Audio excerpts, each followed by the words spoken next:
Hello, everybody, and welcome to another of my triple shot adventures. This time with a few new faces, a few returning faces. As always, before I begin, um, I will be just kind of giving everybody the heads up that I am just kind of who I am for those who haven't been here before. Um, I am the ThePaladinBelle. I will be the dungeon master for this evening. It's going to be absolutely wonderful. I have a group of fantastic players who I absolutely adore. And I'll let them introduce themselves in a moment. But just some things that I do as a disclaimer for my TTRPG streams. I homebrew a lot, so if there's something that is like rules stuff that you see that probably isn't really in the rules, I probably house ruled it. Um, I typically um, I will not pay attention too much to chat while we're playing, as it's just as chat can kind of distract me from DMing, so I tend to not really pay attention to it too much. But you are more than welcome to comment in the chat. It is absolutely wonderful, and I love reading it after when I go back and watch the VODs, because I do go back and watch the VODs for these, and I save the chats, which is fantastic. Because and I love it when you guys interact with us while we're playing, and allow me to kind of see feedback from the audience. But without further ado, we're gonna go over we're gonna go over to the players and allow them to introduce themselves. Let me just go over here and turn down our royalty-free D&D music.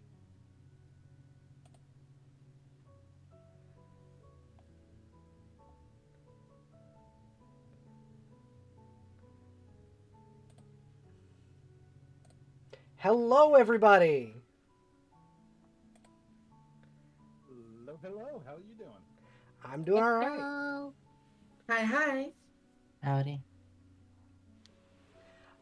So these are my wonderful players. Everybody, I'm gonna have each of you introduce yourselves. We're gonna go from right to left, starting with Sage. Why don't you introduce yourself?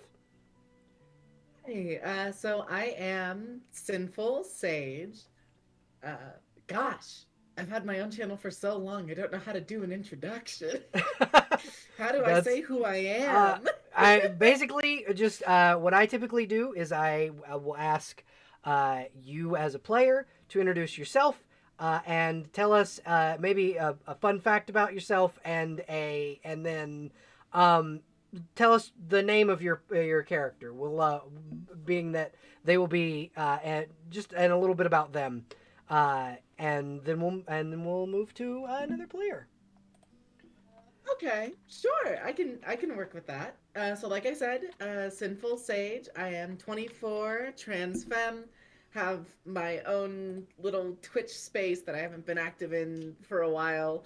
Was delighted to get the invitation from Belle to join this game, and you can also see her in my own campaign, which has been longstanding for a while. I've been itching to play in one of her games since then, and I'm happy to have finally gotten the opportunity. Tonight I am playing Rowan. Uh, the way I best like to describe Rowan is if King Arthur pulled Caliburn from the stone and just did not want the responsibility that came with that. And that's kind of Rowan's deal. She has a magic sword, it's telling her to go do hero shit, and she's not about it at all. Speaking of, you should send me the name of your sword in DMs because I completely forgot. Yep, I'm sending it over. Awesome, thank you. All right, so we're gonna go over to Poppy. Why don't you introduce yourself and your character, please? Hello, I am Poppy. I also stream on a petite fae, not appetite fae. It's a small fae, basically. I'm an artist studying video game designers, and today I am playing an awful, awful pink tiefling by the name of Jessamine. We love Jessamine in this house. Don't you dare insult her. No, she's an awful, awful little bitch, and I love her so much. Oh God, Jessamine's in for it. This particular triple shot. All right. We're gonna go over to. Do you want to say anything else about your character before we move on? She is a bard. Wonderful. All right. Claire, won't you introduce yourself and your character? I'm Claire Bear. I'm playing Naked Yoga in the Misty Gloaming, a trained lawyer, and also a hobbyist hiker and survivalist. That is a name. It's a tabaxi name. It is. It's a lovely tabaxi name. It just every time you say the whole thing, I'm like, wow. I genuinely have to have it written down so I can remember the whole thing.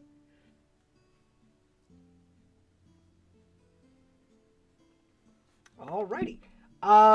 So we're gonna go over to Crow. Why don't you introduce yourself and your character? Hello. Resident Scarecrow, please just call me Crow. I am currently playing Hugh Man. First name Hugh, last name Man. They are totally, absolutely just a normal person. I don't know what you're talking about. They're totally not disguising something. They're totally not on the run for anything. Wonderful. No, never. Wonderful. Anything else you want to say about Hugh before we move on? Hugh is very attached to his cloak, and he is also a bard. Wonderful. All right, and Oko, if you wouldn't mind introducing yourself and your character, please. My name is Oko, and I am playing Krieg. You gonna leave it mysterious like you always do with your characters? It's Krieg. It's Krieg. It is. Sounds pretty Krieg. self-explanatory to me. It is. If we have any Warhammer fans in the chat, you're gonna like Krieg. I like Krieg. Gosh. All right. So, we start this particular story on the high road, a road sprawling from all manner of places that goes up to the city of Eos, which just so happens to be the capital city of a country by the same name. A country that is ruled by a woman known as the Empress Immortum Clementine Virilius. What she likes to call herself a sunburst tiefling, even though she's yellow. Most people don't try and acknowledge it, but she's yellow. The Empress Immortum has been in power for over 200 years. She has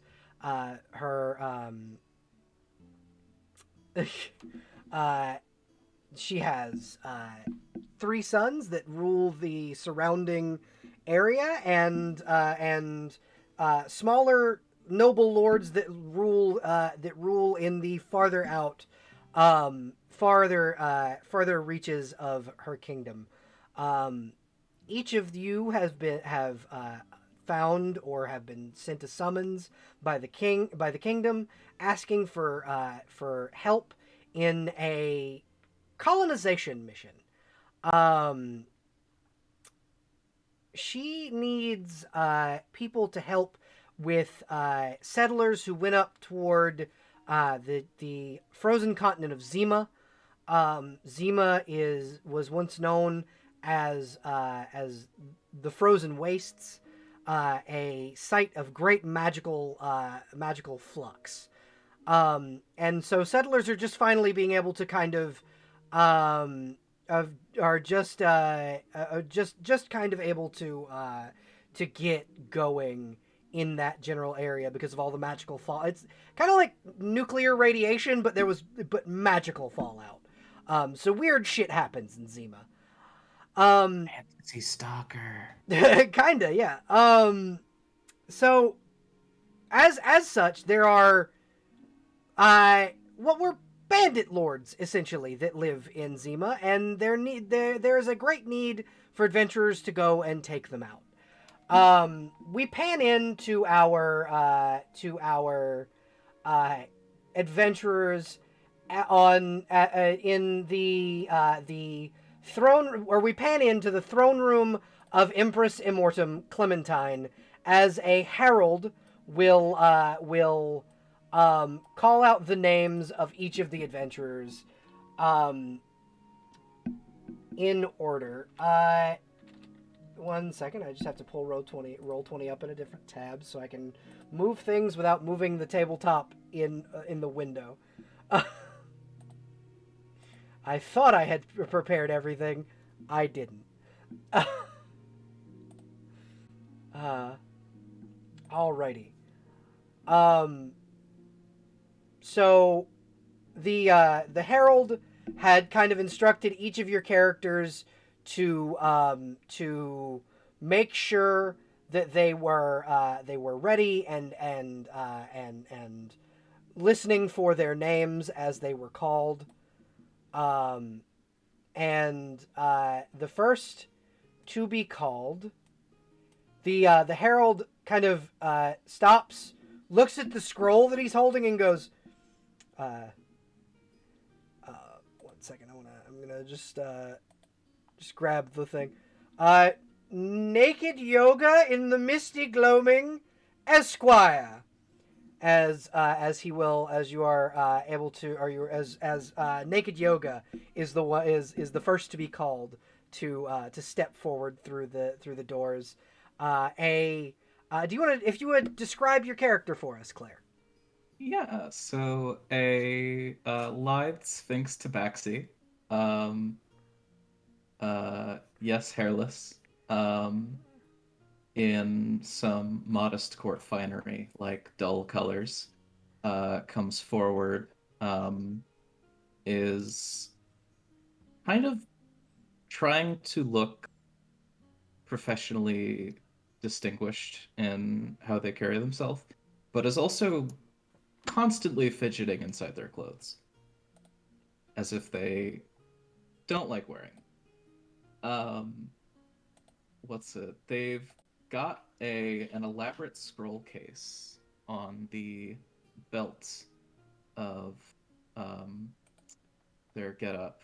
That seems it contains their law degree, which they will flash at a moment's notice to anyone who questions their credentials. Alrighty. He will nod to Naked and will just gesture. If you would step forth into the main thoroughfare there, and we will get you. You will get you in front of the Empress soon. And he'll look back down to his scroll and tilt his head again and just go, Krieg? No last name given, just Krieg? So, a man with no hint of skin showing in a gas mask will just step forward, giving his head a slight tilt towards the scroll reader. And what is Krieg wearing other than the gas mask? And is he like carrying anything like that? He's wearing a very visible breastplate, worked into a long trench coat that sweeps at the floor, or nearly sweeps to the floor, and he has his spear with a burned and torn piece of banner tied to the just below the head. The herald will just kind of nod and kind of give stand a little straighter, seeing Krieg and go, fellow military man, good to see you. If you will step forward into the main thoroughfare, we'll get you before the Empress soon. And he'll nod and kind of look down at his scroll and go, Jessamine Yelladrin?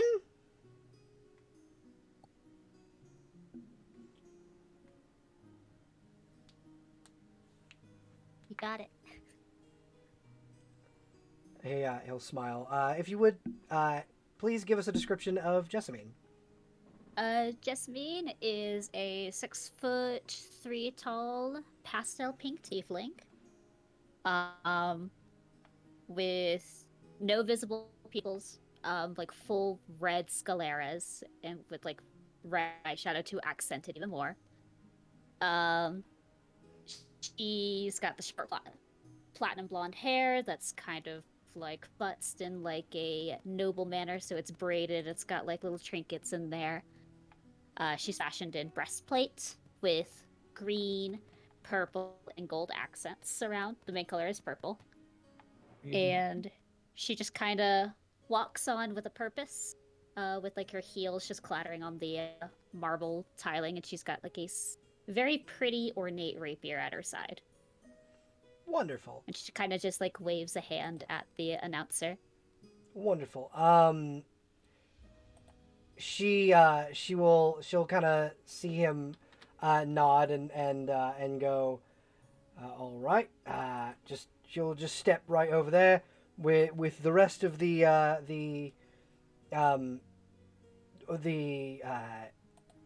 one moment. I apologize for the flusteredness. My mouse cursor seems to have disappeared. There it is. I fixed it. Huzzah.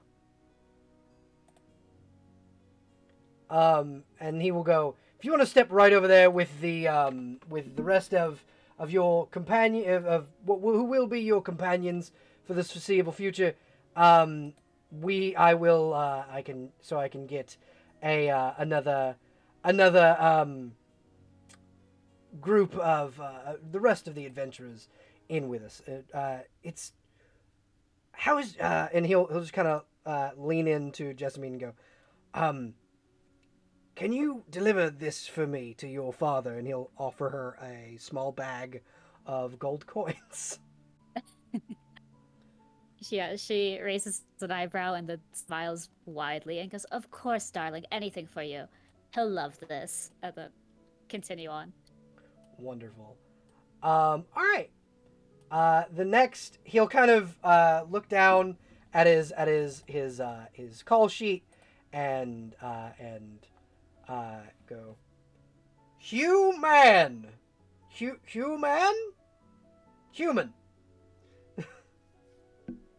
You had it right the first time, my good friend. Says this sort of average-ish height human, standing around roughly 5'11", maybe 6 foot, maybe 5'10", with a elegant cloak on, with plenty of, it's obviously a fine silk, underneath which is a somewhat less lovingly crafted suit of leather armor, easily movable in, somewhat protecting, and a satchel just full of goods at his side, a rapier at the other side. Wonderful. So how are you doing today, my dear sir? I'm doing my job, and he'll just kind of hurry you along as he kind of is like, bards. He smiles with just like a little bit too many teeth and walks away. He'll like re-straighten himself, straighten his collar out, and go, Rowan Blythe. I'm here. You can save all the formalities. And walking in, you see an actually human woman standing at 5'2", flowing red hair tied back behind her head in a braid, hazel eyes, and she's muscle bound. It looks like practical working woman's muscle. It's like farmer's muscle. She has a tan from being in the sun all day. There is a fractal scar, that type of scar that you get during electrical shocks, climbing up her arm and stopping just a little bit at the base of her neck on her right side, covered in a couple of other scars from miscellaneous encounters. Uh, is currently wearing a suit of half plate that she does not at all look comfortable in. And there is a kite shield strapped onto her left arm, and around her neck, she has the holy symbol of Titanus, the harvest god. And she does not look happy to be here. Wonderful. And he'll gesture on forward. If you want to just move up with the rest of them. I heard from the hall, we're all good. Wonderful. She moves up. Wonderful. And finally, the adventuring party of Huffenholm.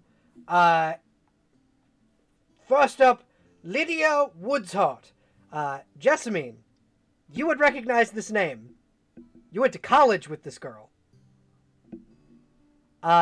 Specifically, you got your ass kicked second year by this particular halfling. And her heart's still swooning. The halfling will walk in. She's wearing a suit of beautiful bronze scales. She's got a rapier at her hip, and she'll just kind of stand proudly and go, "I have arrived," as she moves forward with the rest of you, standing just a bit back from the rest of the group. Ren Fellhand, Knight of the Realm. Ren Fellhand is a dwarven man. He stands a little under average dwarven height, and he wears a suit of chain with a very old, beaten-up looking helmet on it.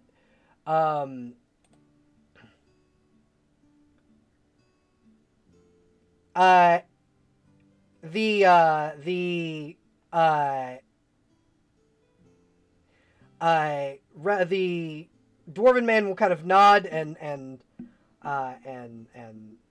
smile, and he goes, "One of our company is not quite with us today. Annabeth is not coming," and the herald will nod and go, "Right. I won't call that name then."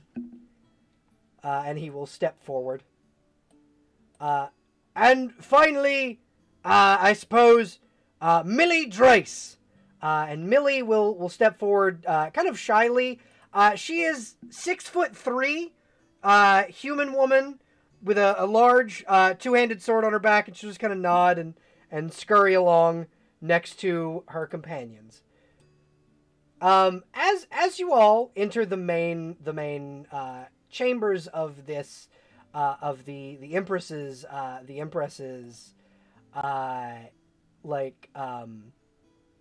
chambers, you see around you are the Royal Guard, clad in golds and purples. These humans and tieflings standing ready at a moment's notice to, if necessary, kill you all.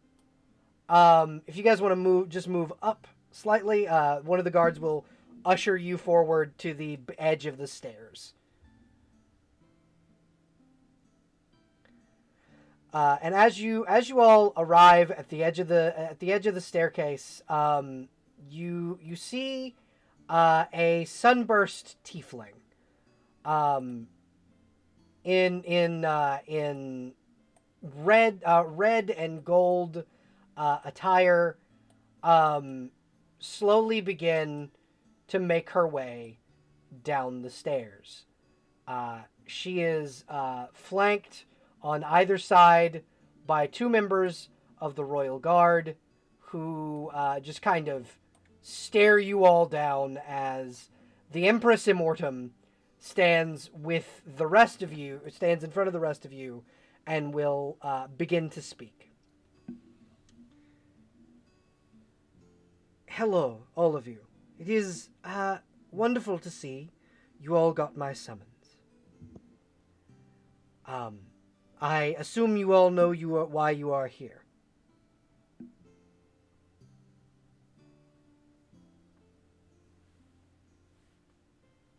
No one else says anything. Rowan will go, we got the missive. At the very least I did. That's why I'm here. Wonderful. And you're the one from Canalan, correct? Aye, small off-the-map farming town. Hard to know it even exists. From what my network of informants tells me, you recently suffered an attack in your village. Aye, indeed we did.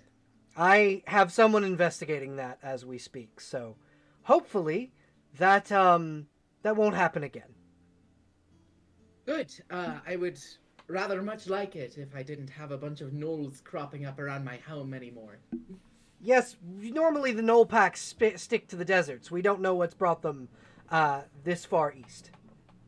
Or west, rather. No, east. East. Yeah, east. I know cardinal directions. She'll nod and go, Sir Krieg, if you would step forward a moment so I may speak with you.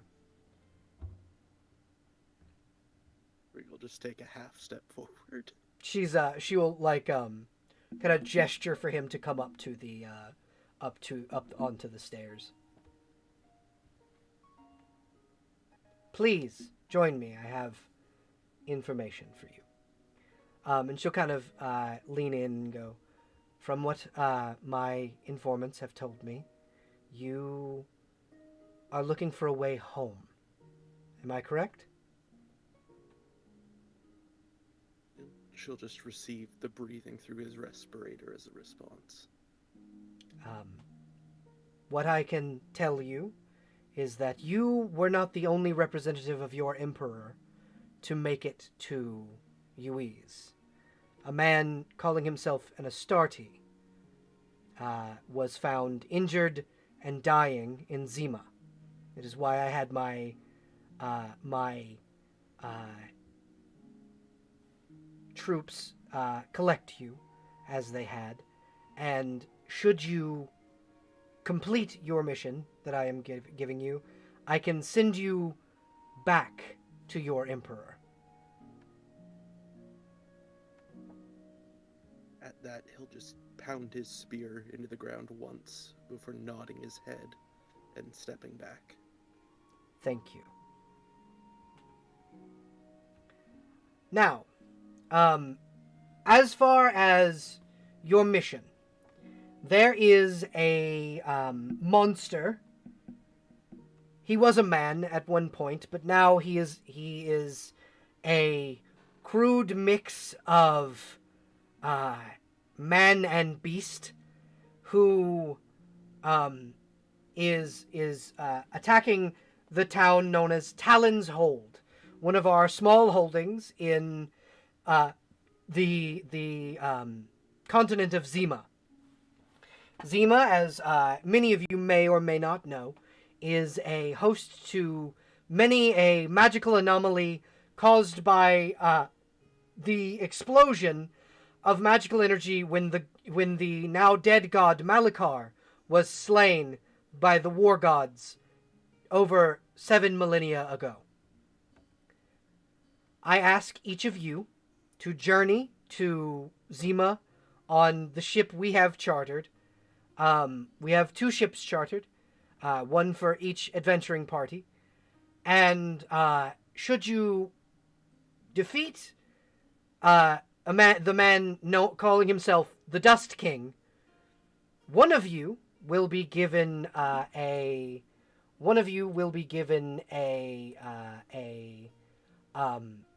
commendation to become Baron of the Lands in Dusthold, the small country and barony that Talon's Hold resides in.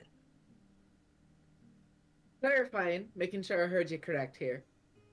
Just one of us? I would give you will each get a title, obviously. However, one of you will be in charge, which that will be up to you who gets that commendation. I can already see this going south, but you are the Empress, so who are we to tell you off? Many of my people have voiced their disinterest in the way I do things, and many of them have learned that there's nothing that I do without reason.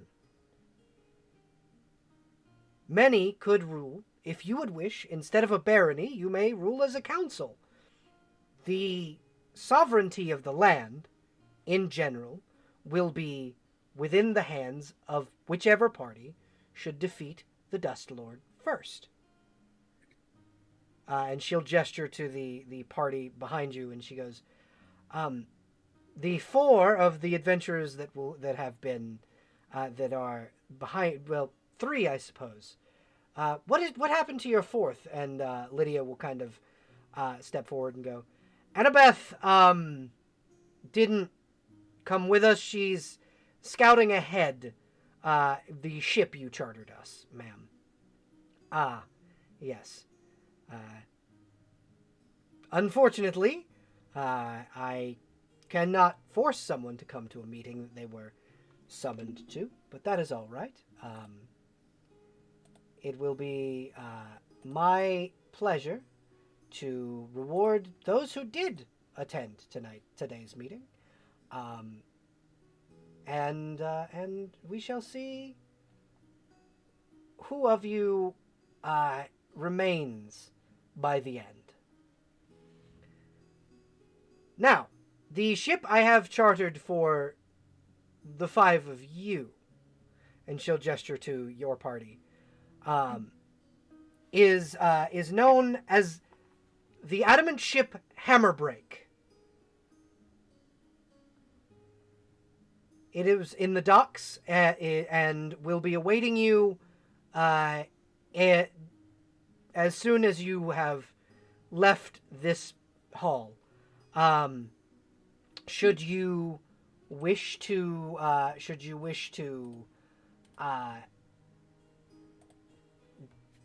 mingle with your fellow adventurers, you absolutely can. And she'll nod and clap her hands twice, and two large tables are brought out from the left and right of the sides of the room, and a feast is set up for the group. Please feel free to mingle, eat, enjoy yourselves. For at the end of this day, you will be on your way to glory and a new home. So you have this time to speak to the NPCs and kind of allow yourselves to learn about the NPCs and things, as these three will kind of come over here and begin to speak about their own plans. You now have the opportunity for your characters to meet. Rowan will promptly follow those three over. Just taking the mingle amongst yourselves as a cue to do some questioning. Okay. And she'll walk up to the group and say, terribly sorry to interrupt your little huddle here. Did you say Annabeth? The halfling will look up and go, Yes, we did. Why? Do you happen to know her surname? Blythe. Ah. Let me guess, you're the bull-headed sister. Oh, Her she words. thinks I'm bull-headed, does she? Her words, not mine. Yes, that's my kid's sister. And she's supposed to be at home with our moms. And I don't know why she's all the way the fuck out here. But Good paying that's a jobs. question I'll ask her personally. According to what the Empress just said, a good paying job is why she's out here.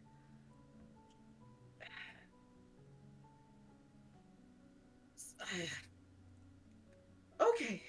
She takes a deep breath and she goes, I'll just knock some sense into her myself.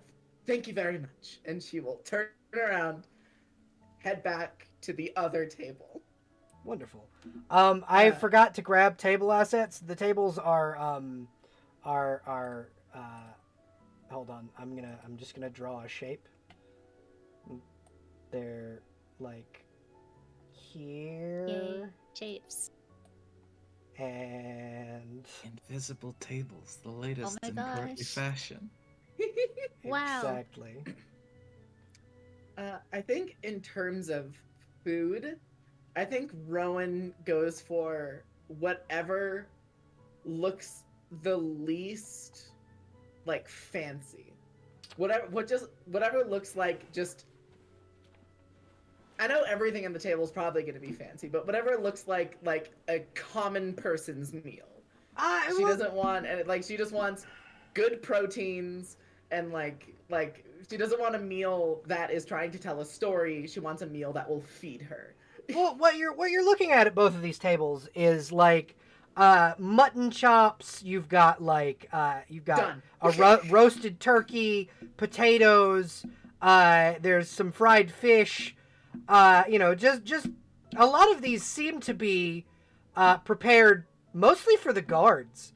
Like you see some like the guards are coming over and getting plates as well. And then it's just kind of set up where everybody can kind of take some food and mingle. Where you can, so you guys each have an area where you can get some grub.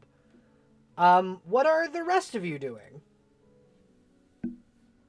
I see Krieg has made his way down toward the exit. He's just going to stand there, waiting until everyone is ready to go. Wonderful. Naked is going to approach the dice. Okay. The Empress will smile and go, "Hello there." Greetings. I am Naked. Not quite, but yes. That is your name. No. Common misunderstanding. I am Naked Yoga in the Mist in Gloaming. Naked for short. I had a question regarding my place as legal counsel and requires some more details on the situation. All right. Ask away.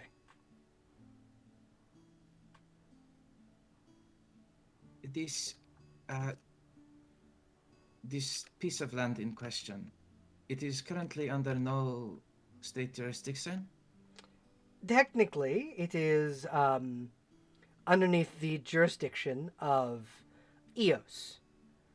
It was once our land before the cataclysm that caused Zima to be a frozen wasteland full of magical nonsense. But now it is slowly but surely becoming re-inhabitable. So we are beginning to move back there. It is then a de jure claim rather than a de facto. Understood. Yes. The present population, did you say it was mostly bandits? The present population of Dusthold, which is the small country that you will be going toward, is bandits, pirates, outlaws, anyone who didn't want to face justice here, and then a group of settlers who, while not enjoying my particular brand of justice, chose to live elsewhere.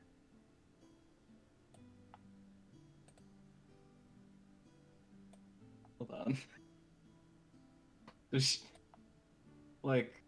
I just want to insight. Is that Australia choosing to live elsewhere, or legitimate freedom of movement choosing Uh, to live elsewhere. It is legitimate freedom of movement. You would know that by law in Eos, if you do not like the way the Empress runs things, you are more than free to leave. Okay. And that is her policy, is if you don't like the way I do it, leave. Nothing's stopping you. This then would place the settlers back under your jurisdiction once the place was secured. No, it would place the settlers under your jurisdiction. While we will offer support for the newly settled uh,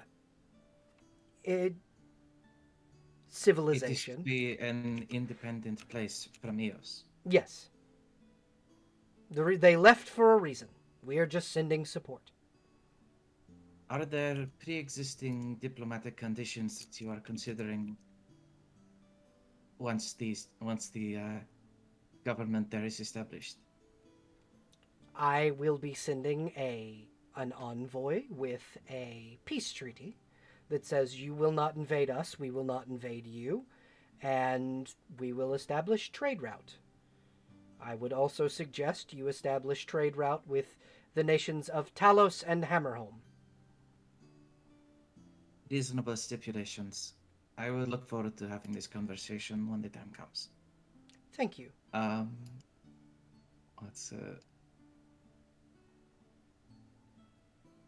What particularly is to make the outlaws there outlaws? Many of them are running They are from fugitives of other nations? fugitives of other nations, of this nation, of I assume, and she'll kind of go into a bit of lore about the world. There is an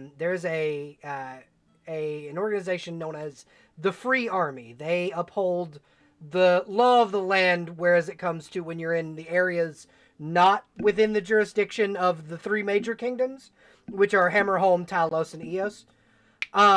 And the Free Army is made up of the other free peoples of the world, and they are kind of a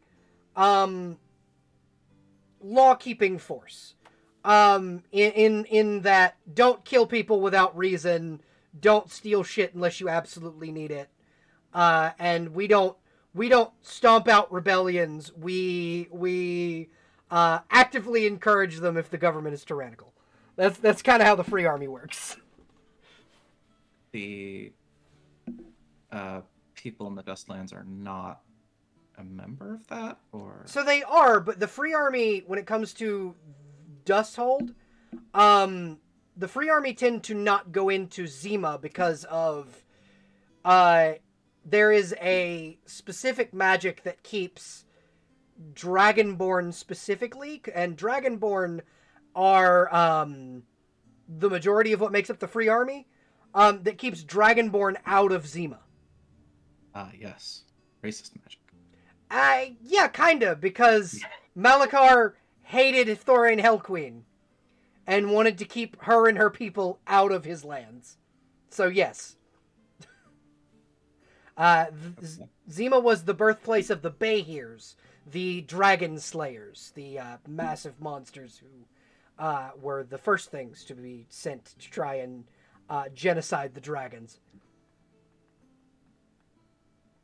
And she will go, mostly fugitives of the Free Army, or those who just didn't wish to live here and face the consequences of their own actions. Would you think they are a transient population or more well established? Perhaps making them a local constituency to consider. It depends on whether or not it depends on whom you are speaking to. There is a mayor that is established in Talonhold, but for the most part, they're transient. It is whomever can take control and what bandit lord decides that they are in charge at that current time.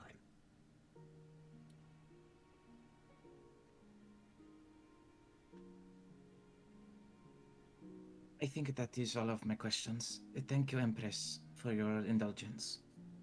You are very welcome, and thank you for being so diligent in these matters. It is wonderful to see that I will have a diplomat to speak to after. Okay, so Naked is going to bow at the waist, walk backward cordially, and begin to seat at dinner, rolling their shoulders and fidgeting in their courtly gambeson. Wonderful. What is Jessamine doing?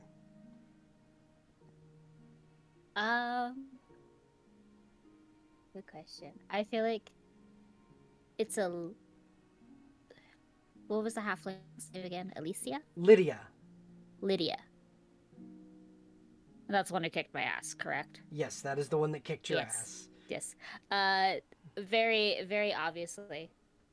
As like she's picking up a meal, she just kind of, as walking by, just kind of gives her a wink, and just like a little toodaloo. Lydia will crack a sly smile and go, "Ah, I see you have not changed." For you, darling, I would never change, of course. I would not have expected you, princess, and she'll say that kind of pointedly, to be adventuring. I thought your education was more for show. Have to get practice in some time. Besides, it's kind of fun to watch, to like stroll around and see things rather than through the storybooks and everything. Well, it is good to know that I am not going to be unentertained in the Dustlands. Mm-hmm. As you are all kind of eating, Hugh, what are you doing at the current moment?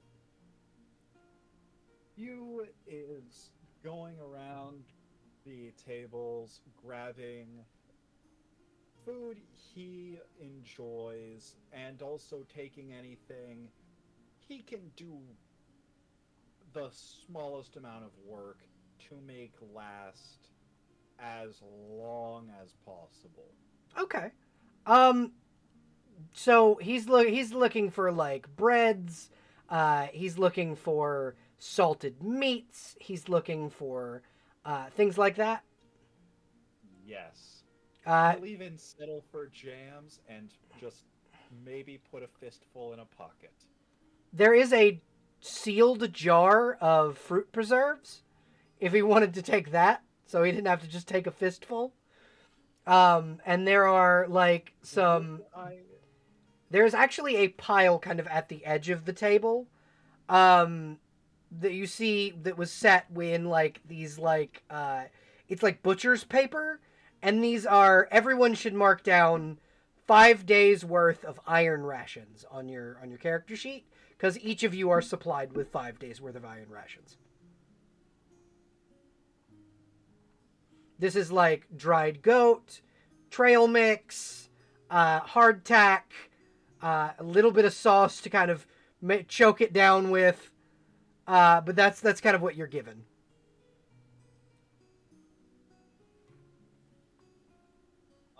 Would I have to roll sleight of hand to pocket any of this food? No, people don't seem to be stopping you.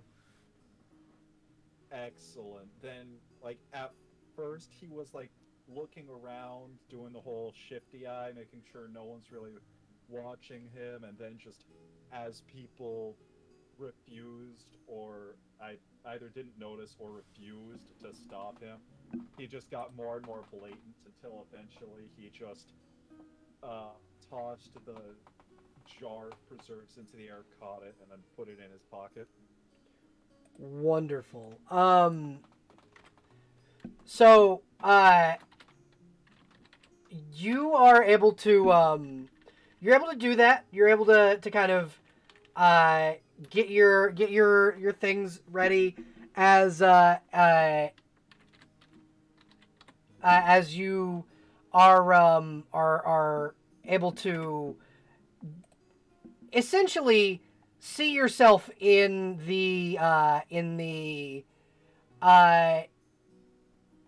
the position of keeping some of the food that you've found, um, and able to hold it in the ability to use when you're out and about adventuring. Um, would any of you talk to one another? Is my question. I mean, after Hugh got all of his stuff gathered up, he would sidle his way down to the masked individual and just. So, my friend, you seem quite the colorful character. Tell me, what is your story? Krieg's just gonna slowly turn his head, the red lenses in his gas mask glinting slightly as he just breathes and looks at the shorter person next to him.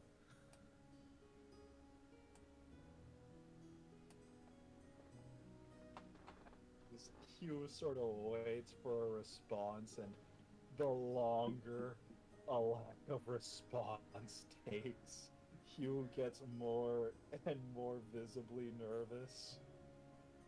Like, sweat starts beading on his forehead. Just, well, my friend, that is a wonderful talk. I hope we have many safe travels together. And um, starts making, starts moving a bit further away from Krieg, so he's on the opposite side of the hallway. Wonderful. All right. Oh no, I may have to. I apologize for the chat. I am going to have to refresh the Roll20 momentarily, so the window may disappear for a moment. Got the roll 20. No. Goodness.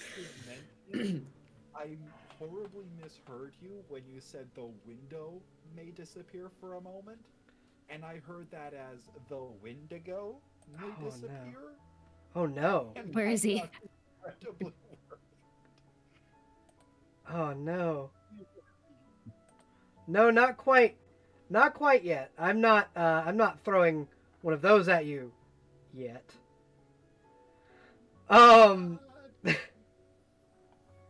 But yeah, so you each kind of have time to get used to those around you. Are any of you, any of the rest of you, interacting with one another before we move on to the next scene? Naked would try to would insinuate themselves around Jessamine and Rowan to greet them as co-workers. Wonderful. All right. Greetings. I understand we are to be traveling together. I wanted to ask, what would you say your qualifications are besides the standard adventuring fare? Rowan actually gets kind of a gleam in her eye. And she goes, "Oh, actually, quite a number of things. I am a proficient blacksmith. Just in case anybody has some equipment that gets dinged up or something like that, I know how to fix that up lickety split. I'm quite good with a carriage.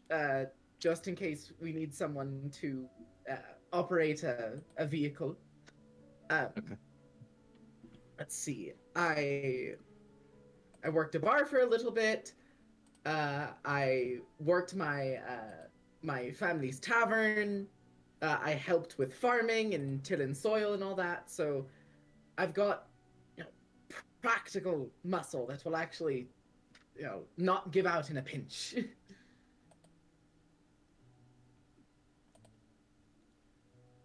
What's it? It's- Naked is taking notes. in a journal. If Jessamine were to look over, you could see a list of the party names, and Yeah. written next to Rowan is Salt of the Earth. Yep. Yep. And she is proud of that.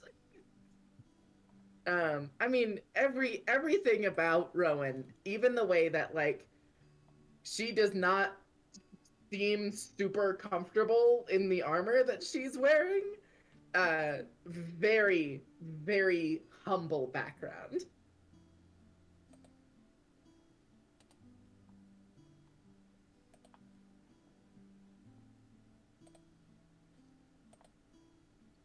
I think.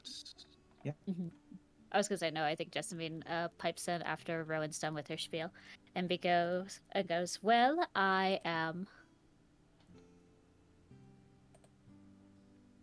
not to say much, but I am an heiress to a trade company down in Motley, and well, so I have many studies in the trade, conversations, being the networker between my parents and all the people that we communicate with, and then of course I know my way around a sword when it comes to combat, just in case.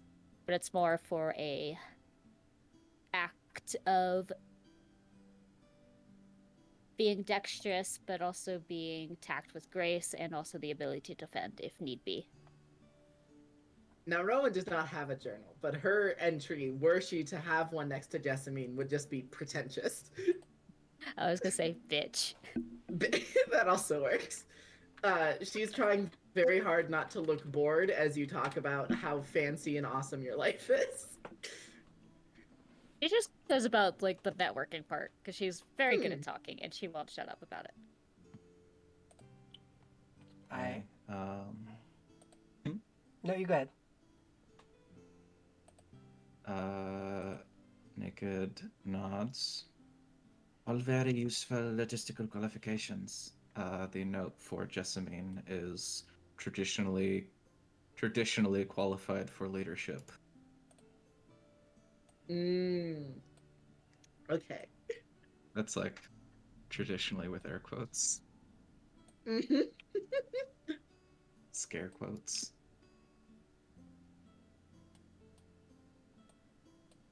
Awesome. All right. I'm just getting a thing done real quick because I forgot that I was gonna need to put the ship that you guys are traveling on, other than just being a battle map, on the Uh-huh. on the Roll20. I'm totally Yeah. prepared. Yes, so we need more distraction. Yes, continue. Yep, please.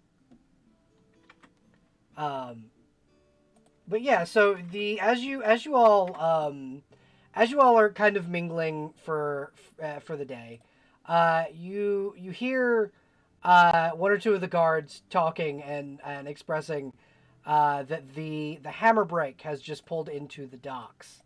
The hammer brake being the ship that was chartered for you guys to travel on. And it is, and they just kind of go, uh, that's a pirate vessel, isn't it? And one of them goes, yeah, but we don't use that word to describe the captain of that ship. She is technically a baroness. Or it's not PC. She's technically a baroness, so we don't we're not we're not fond of that word. So let's try and keep that to a minimum around just specifically around Baroness Regina, if you don't mind. It's not thievery if you're a blue blood. It's privateering. Exactly. Well, that's how they treat it. Regina is 100% a pirate, and she knows she is. And she's proud of it.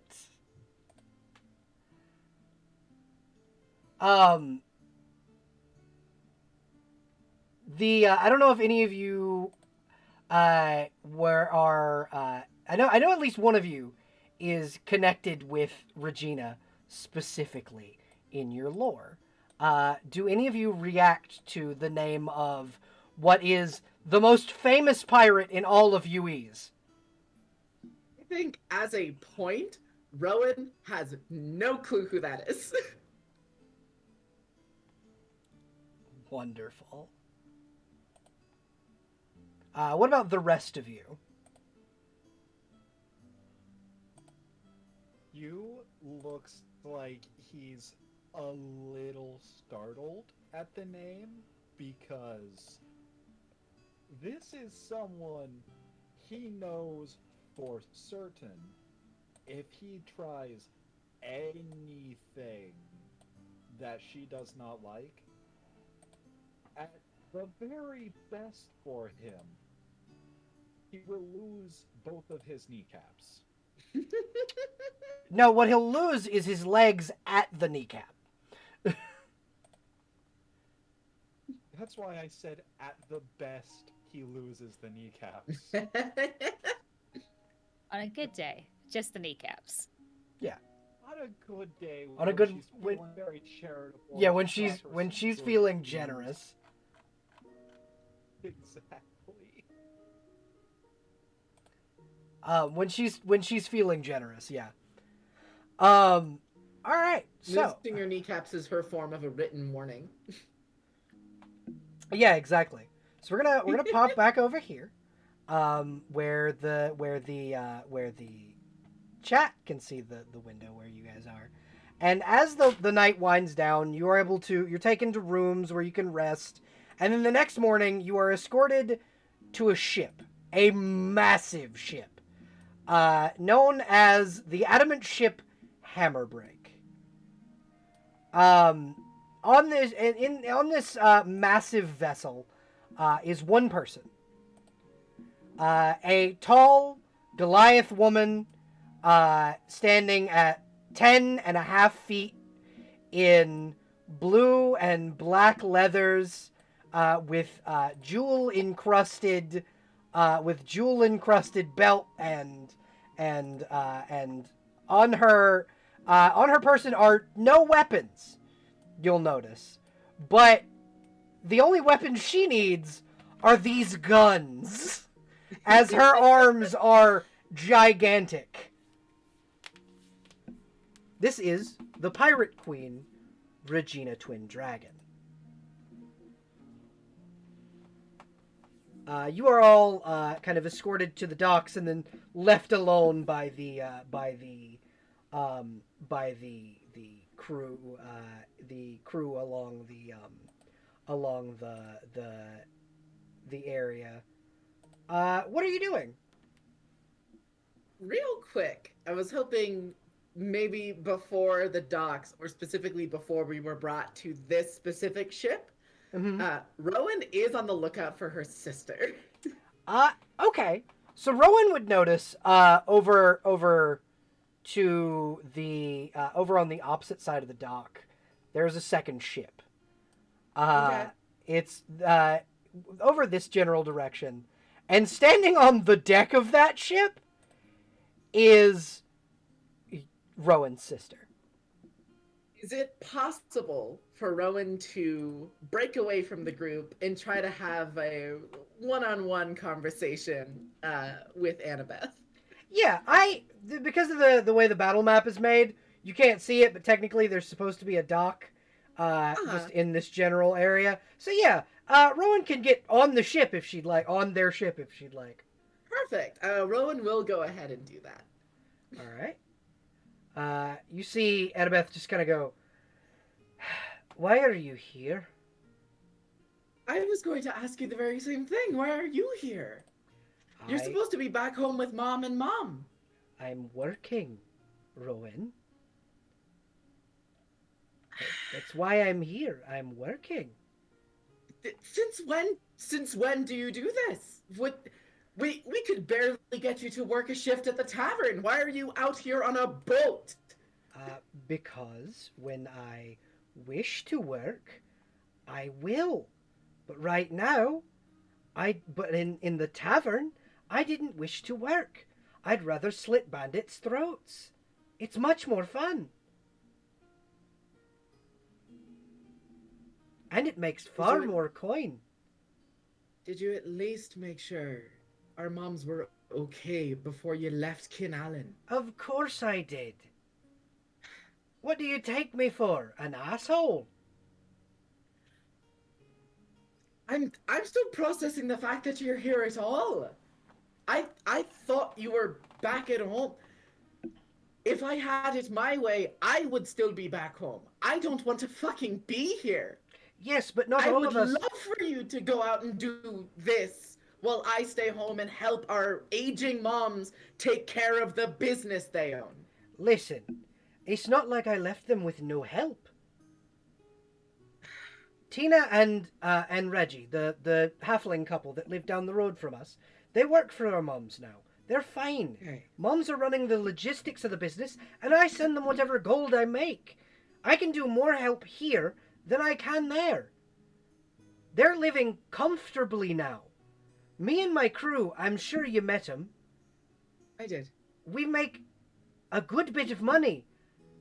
You know, mums used to tell us stories of the champion of Tethala, the halfling Belle. Yeah, I know. The- We've heard stories the of heroes our halfling, entire the lives. halfling that I'm working with is her granddaughter, Lydia Woodsheart. That's her granddaughter. You know, I can't even fault it. That is mighty impressive. So, Look, like, I'm with a decent company. We're trying to make a difference. not doubting that. Okay, Anna, I came off a little strong. I came here angry because I didn't know the circumstances under which you were here. I didn't know you do this. Since when do you... Point is, if you left our moms in good company, and you made sure the tavern was taken care of, and you're financially supporting them, I've got no qualms with what you're doing. I guess I just wanted to know that you'd be doing this.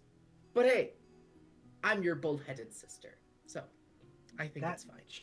Gate of a fucking halfling. Of course she snitched. You're the Anyway, one who fucking said it. it's true. Tell me I'm wrong.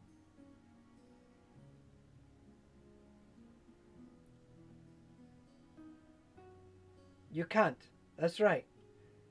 Anyway, what I will tell you... Okay. What I will tell you, before you don't let me continue, let me get a word in. And she'll seem to be a little more smart-ass at the moment. What I will tell you is that I started this about 2 months after you left. There was another attack, right as the Queen's men, the Empress, I suppose. The Empress's men made it into the village. There was another attack. I was taught by one of their scouts how to be sneaky, and I've always been good with a knife. And she'll twirl a pair of curved daggers. The last thing your blacksmith friend did before he passed was made me these. I guess he's dead. Yes, he went in the Damn night. it! He went in the night. His smithy is currently under the watchful eye of his granddaughters. Okay. That's good. So you don't have to worry about that. The smithy's taken care of, mums are taken care of. That much the time I've been gone. We got raided again, and I didn't get to be there for Cragladar's passing. Well, it happens. The world moves, sister. But I didn't want to move. That's the entire point I'm getting at. I know you didn't. But sometimes we don't get a choice in these things. I know. I know you don't like the word destiny, but goodness gracious if it isn't pulling you.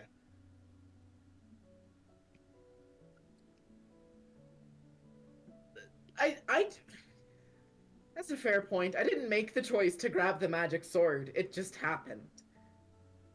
Yes, we know. But now we just... Okay. Now you and I both have a job to do. and I'm gonna do it first so I can become a baroness. Good. That means I can go back home.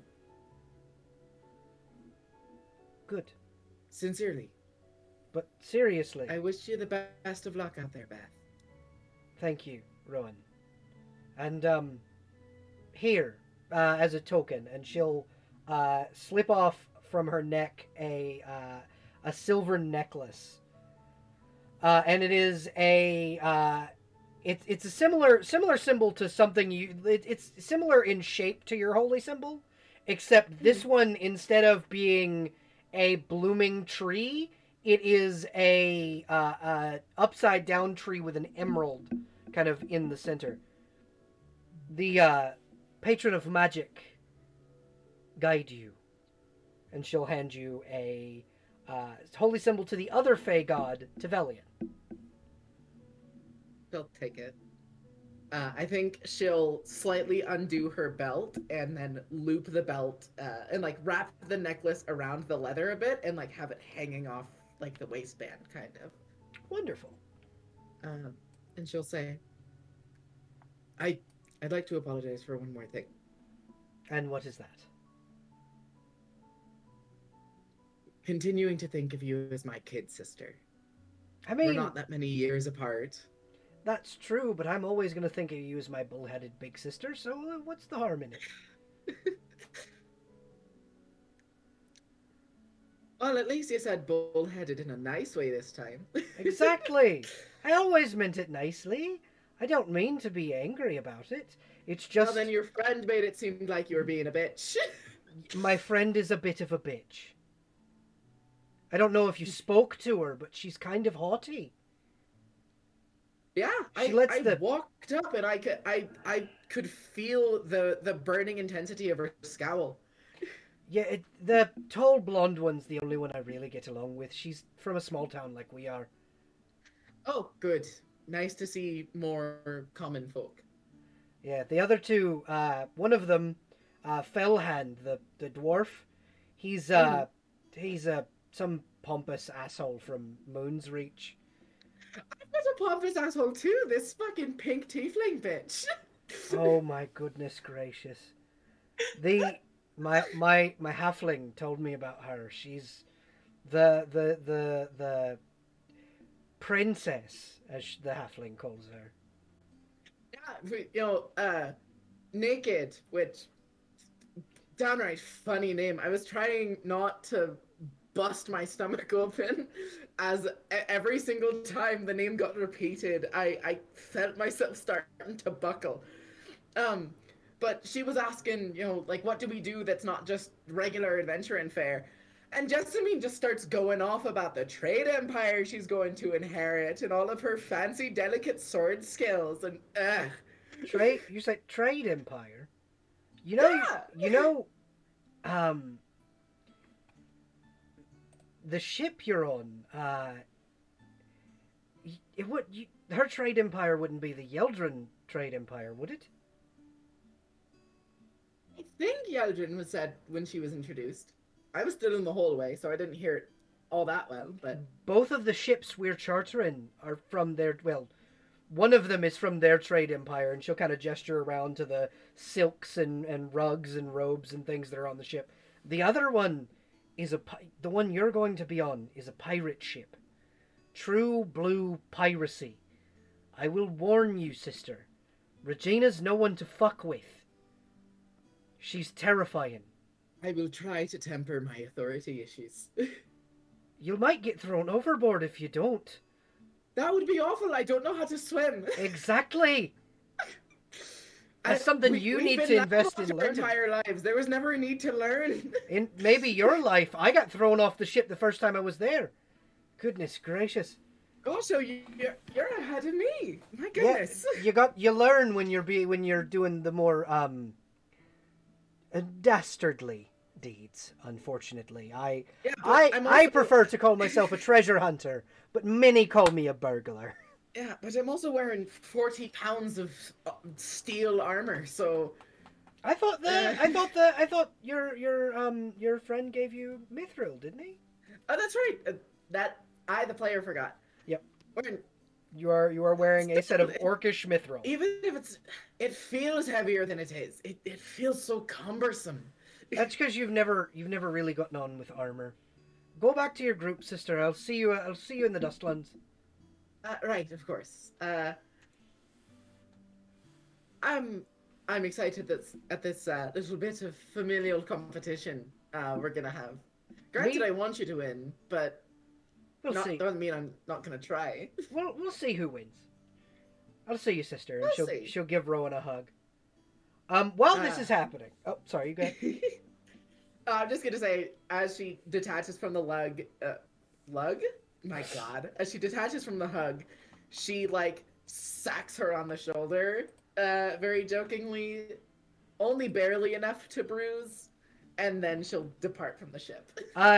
Upon slugging her on the shoulder, she is able to she's able to feel a like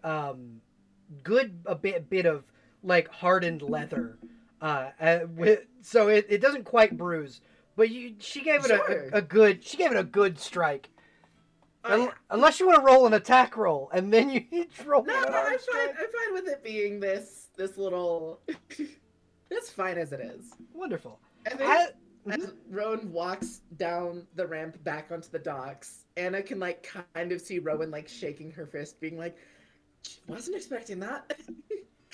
All right. So as all this is happening with Rowan and Annabeth, what are the rest of you doing?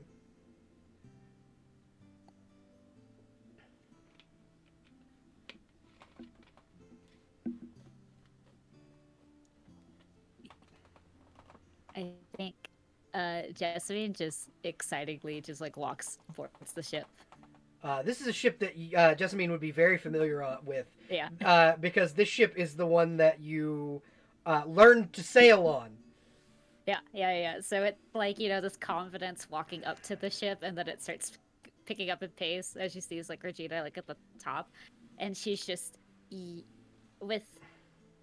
I don't want to say she's yelling. She's definitely yelling, and she's just like, "It's so great to see you again." Hello, my little one. How are you doing? I'm doing great. I mean, start of something, but it's certainly exciting. It's what's more exciting is seeing you again. Well, when I heard that the Empress was chartering ships, I couldn't help but offer my services, and when I heard you were one of the adventurers, I decided I was gonna give you another lift, like the good old days. How was college? I haven't seen you since you went off. I hope those stuffed shirts in Moon's Reach didn't give you too bad of a time. Oh no, it was actually fine. I've excelled everything, and well, I have more skills that I've learned from you and from school to actually show you. I've been using your gift very well, and she'll like pat the rapier on the side. She'll smile real big and go, "Good. I didn't have that thing forged for nothing." I'm glad to hear you're getting some use out of it. I'm glad to hear you enjoyed your stay at college. I know some people aren't cut out for that town. Moon's Reach is a bit of a hoity-toity place, but we'll get it right. Who are your companions? Any word on them? What's your appraisal? I'm not entirely sure. I haven't really talked. I've only talked to like two of them, but they're interesting. One of them is named Human. That's actually cool. Very fun play on words. Yeah, it is. That's interesting. Yeah, it is. Well, we'll get everybody, tell everybody come aboard, and let them introduce themselves to me, and I'll give everyone their stations. Mm-hmm. I feel like she just kind of peers aboard, and she's like waving a hand, and she's like, "Yoo-hoo, come on, chop chop! The captain is expecting you all." Thank you, Jessamine. No, why don't you go inspect the lifeboat over there, and she'll kind of gesture to this lifeboat here. Make sure the sails are tied down, and we'll be ready to cast off soon. She just beams a bright smile and nods her head and just kind of clatters off. Wonderful. Who of you is the first to approach Regina Twin Dragon? Naked, I guess. All right. She'll kind of look over the tabaxi and go, "Not often I get cats on my ship. Nice to see you." Technically, I'm not a ratter, but I suppose if it's humorous to you, it could be considered. Naked is going to do a little bit of legerdemain and offer a business card. Naked Yoga in the Misty Gloaming Esquire, holistic defense attorney. You see Regina crack a smile at the name. You know, this is the second business card I've been handed this week. And she'll tuck it into the pocket of her leather jerkin and smile and go, "And no, I don't particularly think that that your folk are ratters in particular. I'm more keen of your perceptive skills. I had a sniper on my boat at one point that was a tabaxi. Good man he was." At the mention of what's it being perceptive, Naked's ears will twitch and they will nod. I have honed my senses just as a result of my outdoorsing. Good. Glad to hear it. So what I'm It gonna need? also helps to hear whispers in the jury to see how things are going. Now that's what I like to hear. Why don't you head up to the crow's nest for now, and we'll have you up there. What's it? Momentary wince. I was hoping that I might actually be able to do a bit of fishing from the vessel, at least until we get started. Then I would happily go up to the crow's nest. She'll gesture over to these crates, and she goes, if you want to be the one getting us grub, there's rod and reel in those crates over there. Have at it." What's it? Naked is going to what's it? Reach to what's it? Naked is going to reach to their lapels and activate what's it? Sleeves of many garments to switch from some streetwear to a like bare minimum like loincloth, tackle vest, and bucket hat. Regina will smile and go, And take out their rod. No, I brought my own. I like your style. I tend to wear a little, not too much myself. I like to show off the guns," and she'll flex real big. Her arms are bigger than your head. Like she's a big woman. All right, go on. I hope you know how to cook those fish when you catch them. Who's next? She'll kind of call down. Hugh will walk up, trying to straighten out his little Van Dyke styled goatee. Just, I do believe that would be me, Miss Twin Dragon, or should I address you as Captain instead? Captain Twin Dragon. It'll be fine. Then it shall be so, Captain Twin Dragon. And he sort of reaches up to his head and like starts doing that thing where you're supposed to be grabbing something, but it's not there. He looks up and realizes he's not wearing a hat at the moment. She'll chuckle, reach into her jacket, and pull out a messenger boy hat. Here, try this one on. I need to figure out what a messenger boy hat looks like. Like you know the old paperboy hats from like the 1920s? Oh, flat cap. Yeah, one of those. He'll put it on and crack a bit of a cheeky smile to her. Thank you very kindly. And he'll pull the hat off, place it on his chest, and do that little one of those fancy stage bows. Put it back on, straighten it. Now, what would you have me do for you? What are you good at? Well, I've, not to toot my own horn, made my way through life at this point by being a rather decent tradesman, if I say so myself. Alright. You ever sailed before? That depends. Are we talking legally or... Here's what we're gonna do. You're gonna go and you're gonna make sure that the crow's nest is kept nice and warm. Head on up there. You'll be our lookout. Pleasure for it. And he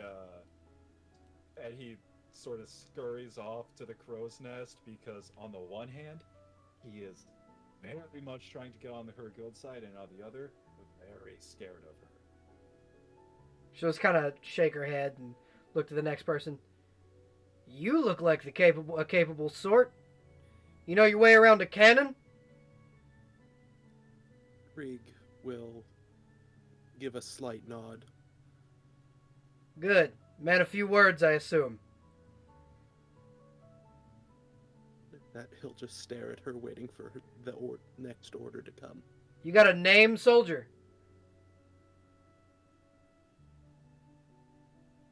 Slightly muffled as he speaks through the gas mask.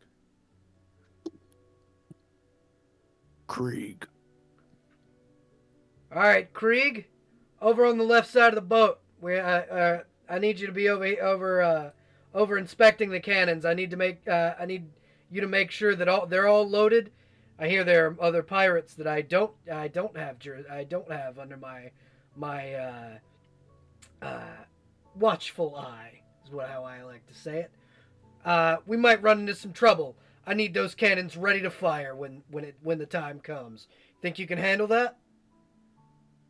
Krieg will nod, and before, and at that, he will grow in size.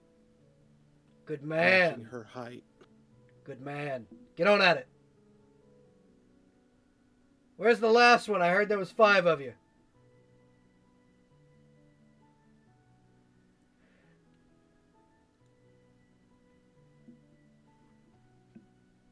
That You, would Rowan, walking back from the other ship. looks like you got a bit lost there, Red. My apologies, Captain. My sister, who I didn't know would be out here, was on the other ship, so I wanted to pay her a couple of words before we both departed. Family's important, but we got a job to do. What are you good I at? understand that. Manual labor fits me the best. I worked my time as a farmer and as a blacksmith. Wonderful. How do you feel about lugging large metal balls from below deck? Works for me. All right, get to it. We get Krieg over there the cannonballs and 2 of those canisters and 2 of those crates of black powder. We might need that in the coming days. assuming this can be moved with an 18 strength. Oh yeah, absolutely. Like you're Okay. 100% able to do that. And Regina will move her way down to the head of the ship as you guys are like make your way down and kind of she weighs anchor and will call all to you, all hands prepare to sail, as you take out from the docks of Eos, going up the trade routes towards Zima. So here's we're going to I'm gonna put it to you guys. We can keep going as we've only been going for about an hour and 30 minutes, but I tend to keep these sessions between between hour and 30 and 2 hours and 30. So I always like to give the opportunity to either stop here or we can continue on to the next scene. What do you guys think? Love to go a little more. I'm fine to keep going.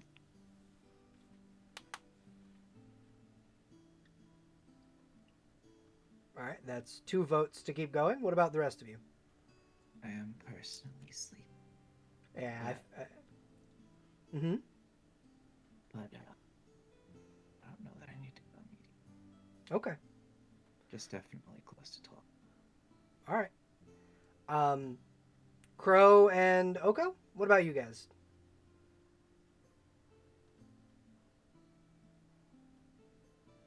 Oko, how you feeling? You at work right now, or are you at home?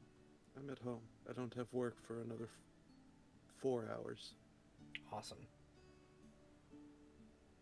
If that's the case, then yeah.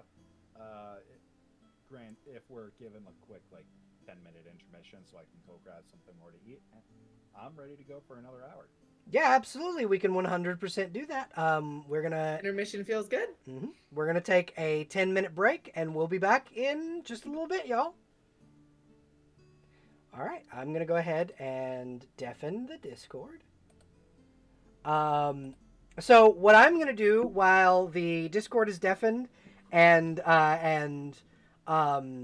we're taking our short intermission, I'm going to put it on the BRB screen, and I shall return in 10 minutes. Thank you everybody for hanging out with us, and I really appreciate everybody for being here. We shall return shortly.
All right, folks, I am back.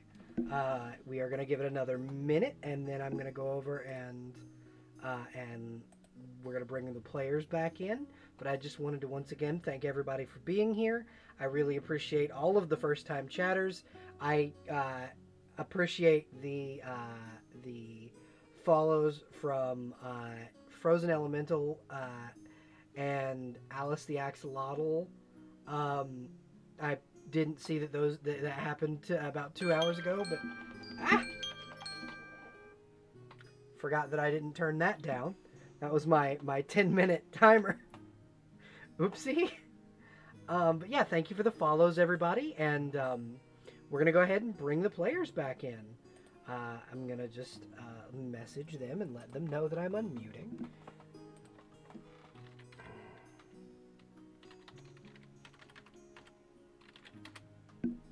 All right. Hello, everybody. Hello. Hello. Welcome back. How's everybody feeling? Good. Good. I've almost finished my bowl of potato and beef. Fantastic. All right. So, as we pan back in, I want each of you, or I want one person to roll me a D100, and one other person to roll me a D12. I would like to lay claim to the D12. Who would like to roll the D100? I have a horrible track record with this. You do. I would rather not. Do it. Do it. No, if he does it, we might break the boat. Oh no. Yeah, no, when he says horrible track record, he means it. Okay, I'll roll the D100. Someone else can take the D12. I'll be in charge for the disastrous rolls for the evening. Wonderful. 10 short. 10 Damn. short. We hate to see it. Not even good. I'm here. I'm just.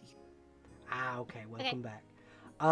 Okay, so, all right, there's the, yeah, 10 short, 59. Okay, I get you. Oko, you have a good track record with the D12s. Why don't you roll the D12 for us?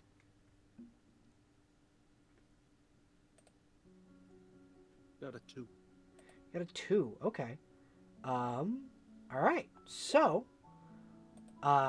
we pan back in at the crest of almost sunset. The sun is beginning to set, but you hear bells begin to ring on the ship. Bing, bing, bing, bing, bing, bing, as another ship comes up beside the ship. You have now run afoul of another ship. A group of pirates pull their ship up next to the hammer break, as Regina will go, "All hands, prepare to fight. These ones ain't mine." Roll initiative, everybody. Let me switch the music over.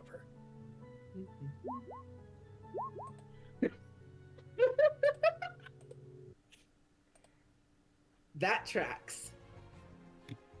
Hugh is not good at many things, but he is also not bad.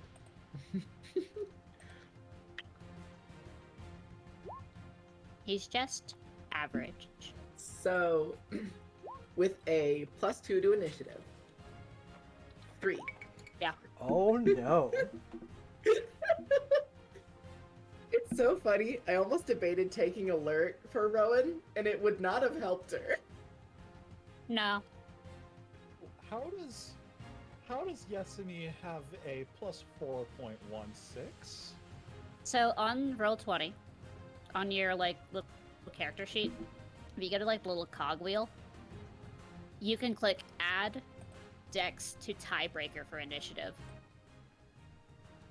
So the way that in 5e rules initiative is supposed to function is if you tie with someone, whoever has the highest dexterity goes first. So what this does is it just tacks your dexterity score onto the end of the number. That way, the math that like sorts out the initiative order automatically puts you at the top if you're supposed to be acting faster. I like that. It's Yeah. very neat. I always turn it on just in case there is like a tie, so you don't have to be like, who's got the highest? Dex One of the score, yeah. funniest thing, if I had that on, my initiative would have been 3.14. Damn. Hi! Wonderful. All right. And then Turn that on. You get a little cogwheel on your character sheet, and it's the middle box. At the I top. see it. Thank yeah. you. so I do group initiatives for the bad guys. So Makes sense, yeah. so yeah.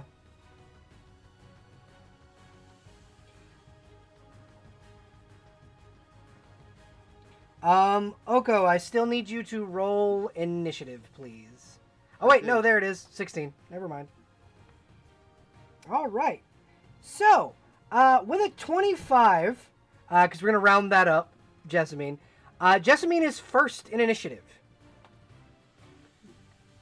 She sees a group of 5 pirates, not including the captain, beginning to board the ship.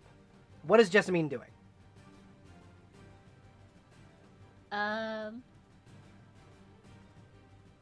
Interesting. I love going first. This is why I picked this magic item. I don't like going first.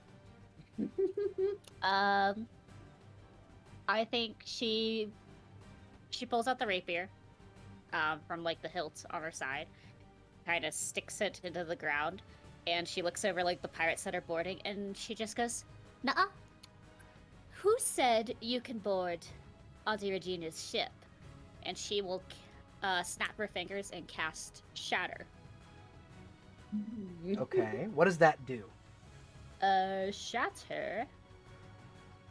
A sudden loud ringing noise, painfully intense, erupts the point of your choice within range. Each creature in a 10-foot radius sphere centered at that point must make a Constitution saving throw or take 3d8 thunder damage. All right. So she would put it where it would hit. It would hit these 3 guys. Okay. This one's sadly out of the radius. Yeah, out of reach. Yeah, so Let me bring up their character sheets.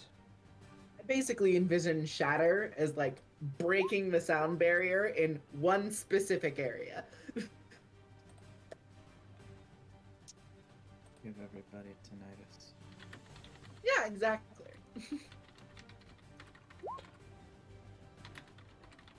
the piercing damage doesn't apply because I'm not using my rapier for it. It's a DC 13 con save.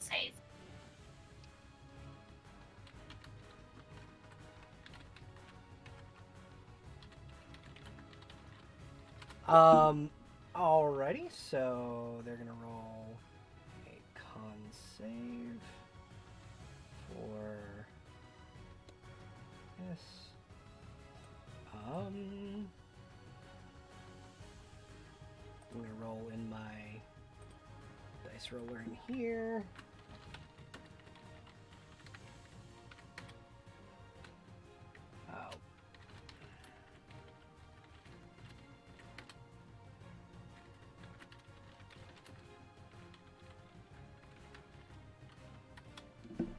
Oh. With a 19, a 17, and a 13, all of them pass. Okay, so they take half of 15. So either 7 or 8, depending if you roll up or down. Roll up. So. Alright, so 8 damage. 8 damage. Alright. They do not. 2 of them look pretty banged up, but one of them definitely doesn't look as bad as the other two.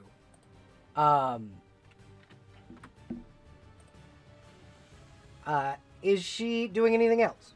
Just so everyone is aware, just to remind everybody, I count cantrips as bonus actions. No matter what the cantrip is, it's a bonus action.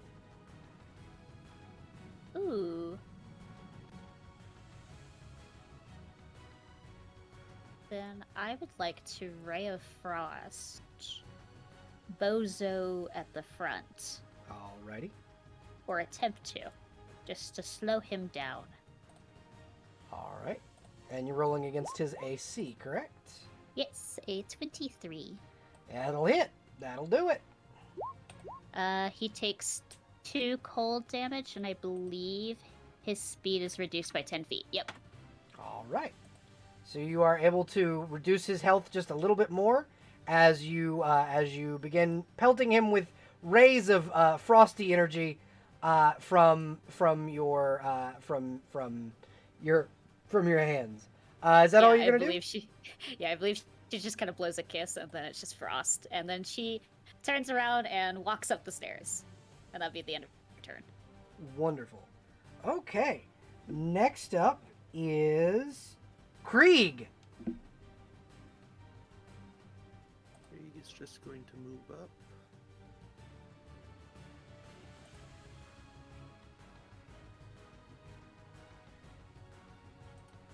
Alright.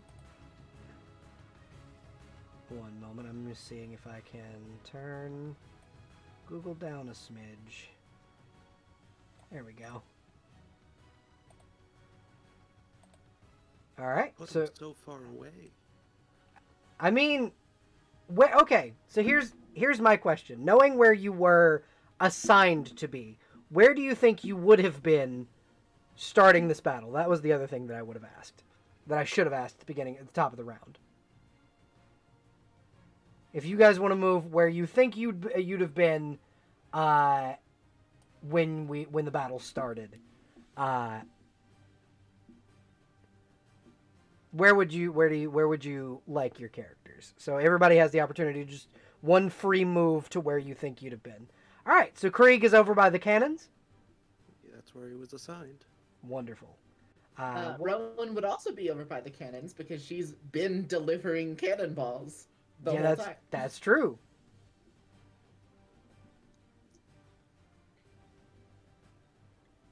Alrighty. What is Krieg doing? Krieg is going to pull a shovel from his trench coat and throw it at our friend here on the bridge. Alright, go ahead and roll me an attack roll, please.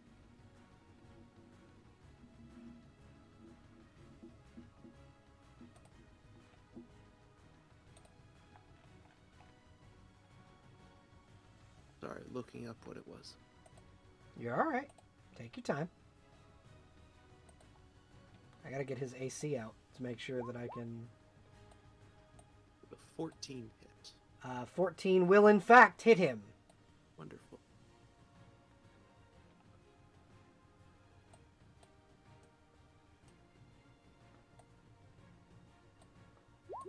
It's going to deal 5 damage. All right. He's looking kind of rough, and we'll need to roll a dex save, because he is on the plank. So he is going to have to roll a dex save.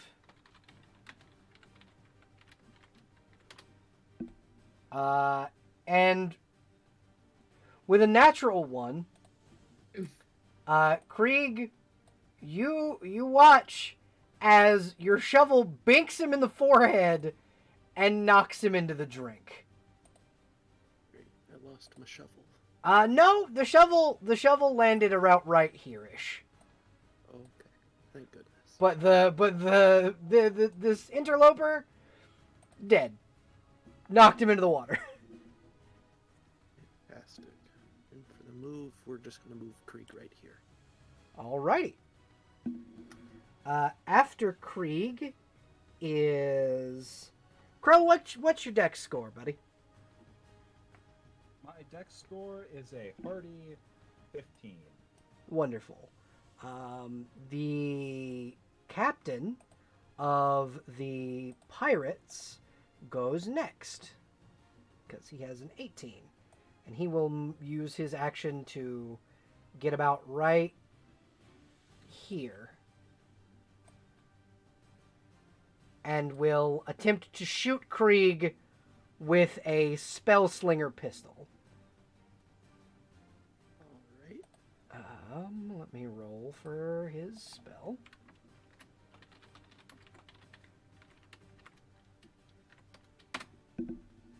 Does an 18 hit Krieg's armor class? No. Okay. A blast of similar cold energy to your friend that had launched to your compatriot that launched energy at the pirates launches from the pistol of the pistol of the man who was at the helm of the other ship, and just bounces off your armor. As you see the captain try and attack you. It is now Hugh's turn. Now my question is Hugh in the crow's nest? Hugh is in the crow's nest, which All means right. most of his abilities that have range are out of range for most of, the enemies. What are the range? I mean, that's only about 60 feet-ish each. Alright, so I can't do one thing, but I can do another. Let's see. So that would be Bardic Inspiration on... You know what, she probably doesn't need it. But we'll do it on our good old friend. I just forgot her name. Which one are you? Rowan. Rowan, thank you. It's an easy name to remember, why did I forget it? Anyways, you will use a quick Bardic Inspiration on her so that whenever Love it. she wants, she can use a quick little D6 and just use the encouraging words of, now remember, we may not know each other, but I have a feeling if you fuck up here, we're all gonna die. Incredible. As he does that, I would also like to cast the cantrip Vicious Mockery Alrighty. on the other captain. On the captain. All right. That's Yeah, a dex 'cause or that's a charisma save, right? Let me double check because it must succeed on a Wisdom saving throw. Okay. DC 14. He passes with a 14. Ah. What do you say to mock the captain, though? You must have been shot by the ship in a blind man because you can't hit the broadside of Carl's house with a banjo. That sounded like it came through a CB radio, Crow.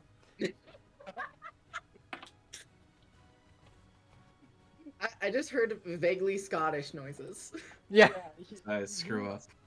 What? As you spoke this insult, his voice just shifts to that of a completely another person.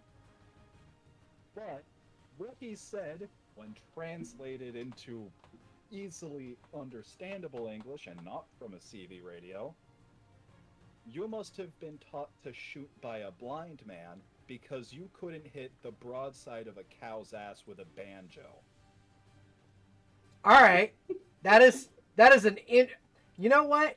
I love that, actually. Alrighty. After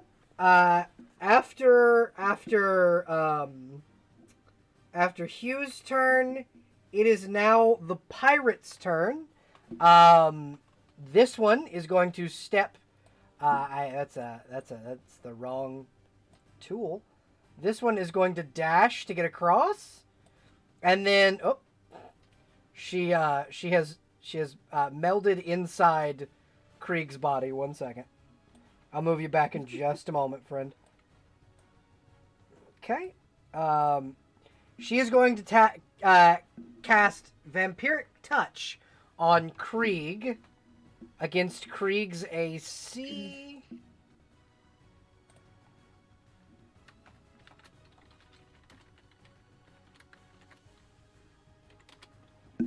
I'm assuming 11 doesn't beat Krieg's AC. No. All right. And then she will cast.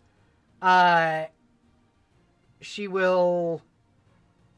You know what? She's just gonna make an unarmed strike against Krieg, because that's all she can do.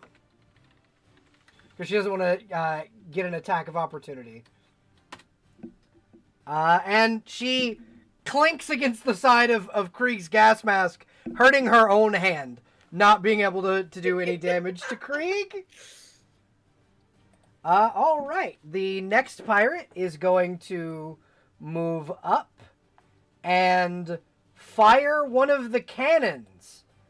Firing this cannon that's the pirate captain. I didn't mean to move him.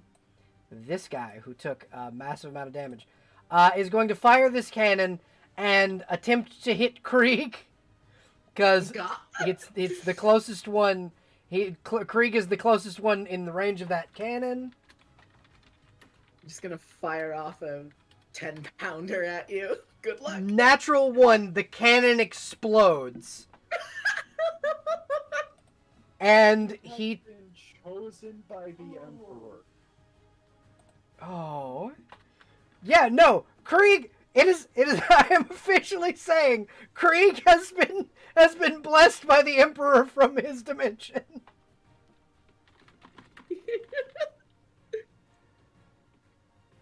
And the pirate takes, so out of a possible 10 damage from the explosion, the pirate takes 10 damage. Just hella overkill. That's one pirate dead. That's 2 pirates down. Bear ye witness upon the red mist.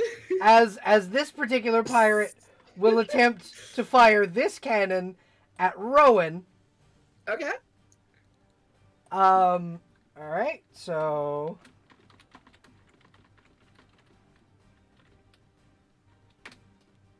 natural 20, total 22. Oh my god. Yeah, that hits. Alright. And Rowan takes 21 points of damage. Cool. I am at half. Howie damage. Yeah. You are roll me a dexterity saving throw to see if you are knocked prone by the cannonball. Yeah, absolutely. 6. You do not save, and you are knocked prone as Rowan is knocked not only prone but back 10 feet.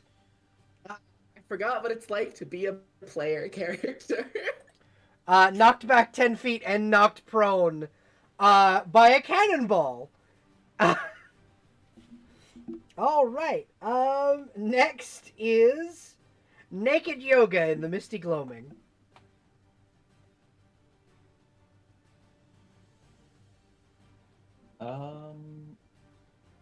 Cool. I'm muted? No, I can hear you.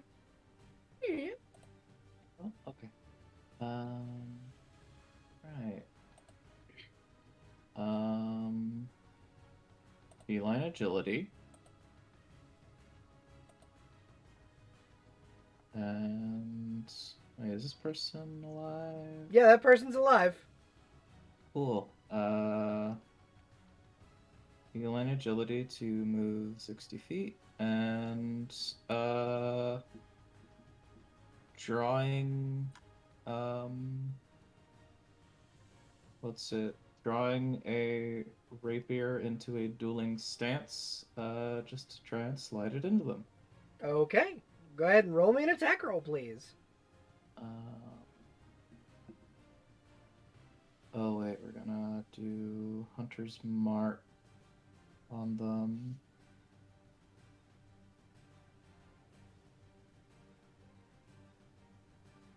What's it? So got no, they don't get a save. Okay. Hunter's Mark Mark on just that happens. target, and then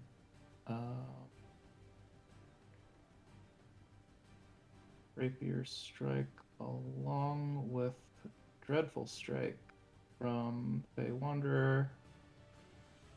I'm gonna roll this in 13, not very good. What was it again? 13, not so good.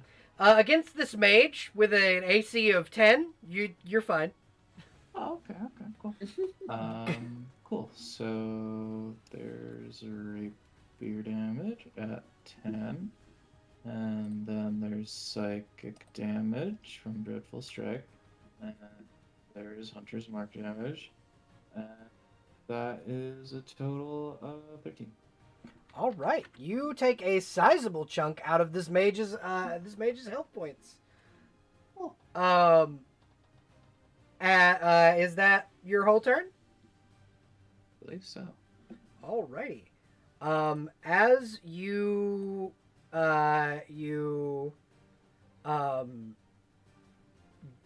begin to slide your rapier in, you see the captain move 60 feet and just go, "Oh, you think you can come onto my ship and deal with my crew? Oh no, you're gonna pay." And she's going to pick up a cannonball with her bare hands and throw it at this guy. Shock putting a cannonball.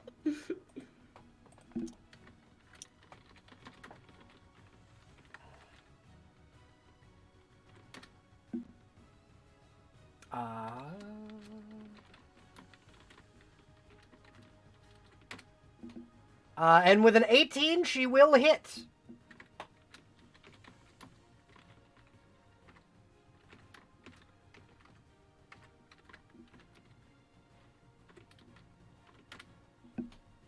Dealing 8 damage with the shot put cannonball.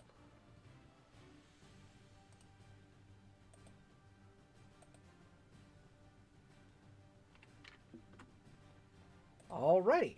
And after that is Rowan's turn. I'm going to spend half my movement to stand up from front. Okay. And I have to ask you a question, GM. Yes. And this question, the answer of it determines the severity in which I'm about to fuck up your shit. Okay. Visibly on the ship, ideally somewhere near the cannons, but in general, on the deck of the ship, can I see gunpowder barrels? There are 2 gunpowder barrels, one here and one here. On their ship, they're same place as yours would be, but between the cannons. Fantastic. Rowan is going to take 15 feet of movement. She'll kind of sidestep the captain and get in between the 2 cannons. And looking to the captain on the other ship, she'll go, Captain, I would advise dealing with the fire that's breaking out on your ship. And I am going to cast Flaming Sphere on top of one of the gunpowder barrels. He is going to use as a reaction, counterspell. Fuck. Fair enough. You don't warn the captain beforehand. I was trying to be cool. Rowan is new to this. She was trying to be cool. That's okay. He's only got 2. He's only got 2 of those left. Awesome. Well, now we know that he has those in the first place, and that is very good knowledge. In that circumstance, He is my homebrew class known as Spellslinger. It's a mix of a wizard and a gunslinger. It's great. love it, love it. In that case, I am going to target this pirate here behind this this cannon, who I know has already sustained damage, and I am going to cast Sacred Flame on him. Now here's my question: do you want Yes. to target him or his cannon? So Sacred Flame is not actually fire. It's Oh, fire yeah, it's adjacent, radiant. but it's holy light. Yeah. If you would rule that I can still do something with that, I would love to. But otherwise, I will So- just target the pirate himself. Okay, yeah. Go ahead and roll me an attack roll with against the Alright, he pirate. makes a saving throw. Alrighty. Dexterity saving throw, DC 13.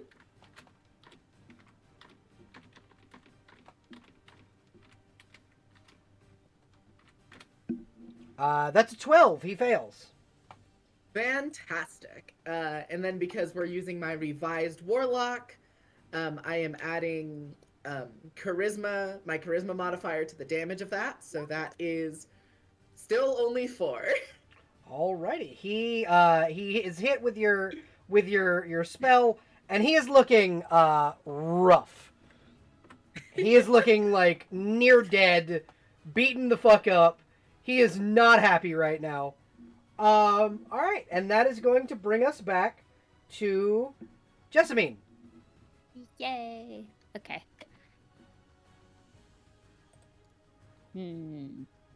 Interesting.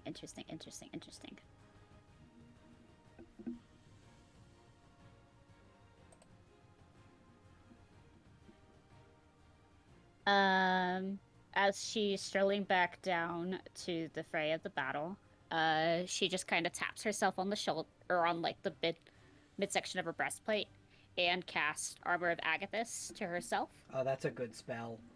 gaining 10 temporary hit points because she casts it at a 2nd level. Mm-hmm. And like wiping off the frost from the Armor of Agathis, she looks over to the pirate that is over yonder. Okay. And So the then does near another ray dead of- one. Yeah, the near dead one, and I will try another Ray of Frost. Alrighty, go ahead and roll me an attack roll, please.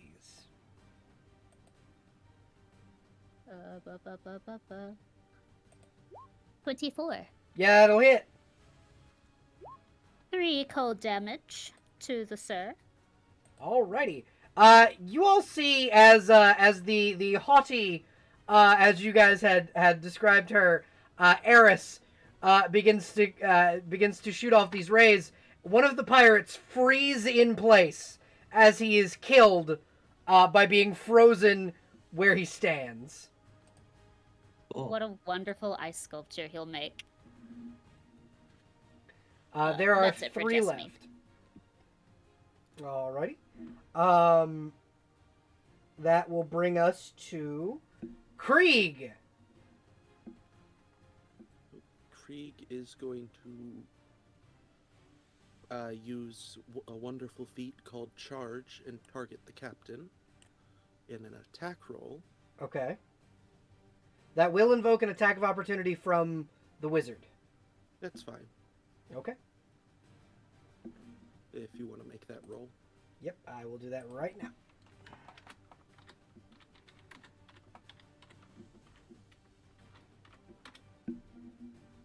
Well, I put in the wrong command.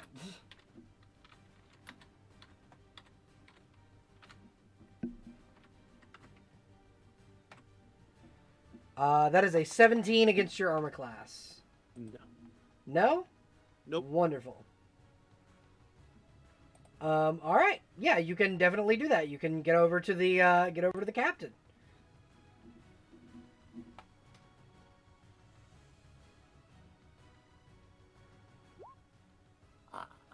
Does a 6 hit his AC? 6 not a plus 6, 6 total 12. 12 will hit. 6 would not have. Okay. 12 will. So a couple of things. So I am hitting him with my spear. Okay. Charge adds a bonus 5 damage. My Might of the Giants adds another d6, and then I'm going to activate my Ruin, my Fire Rune, Okay. which will add another 2d6. Can I just mention how much I love the class you're playing? I love Rune Knights so much. Rune Knight is a very good fighter subclass. Is it alright if I just roll all of, because they're all d6s? Please do.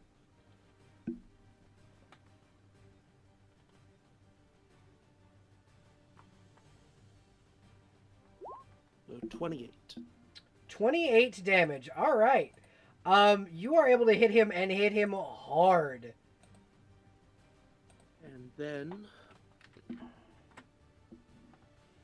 on his next turn, he will need to make a saving...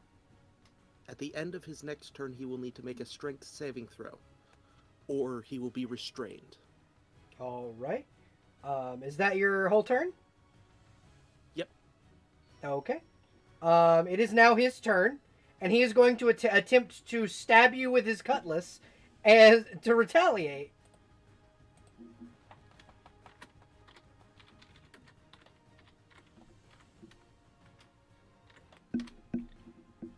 12 does not beat your AC. And he needs to make a what saving throw? A strength. Oh. DC 13. All right. He does not have a very 18. He rolls an 18, so he is not restrained. And he is going to use his bonus action to chug a potion of invisibility. So he is invisible. Just pretend you can't see him.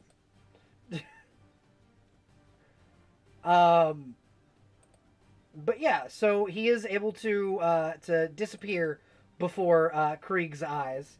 That'll bring us to Human. So I just gotta check. So that's the wrong button. That's also still the wrong button. How do I check distances again? You can, up at the top left of your screen, there's a ruler. You can click that, click snap to center, and then that'll show you how far things are. Alright, that's 25 feet to Rowan. Yeah, I can work with that. Hugh is going to use his movement to get over hereabouts. That's roughly 15, 20, 25-ish feet. Roughly. So here's what I'll let you do. If you roll me an acrobatics check, you can jump there and not move and not use as much movement. Or you can just walk. Your choice.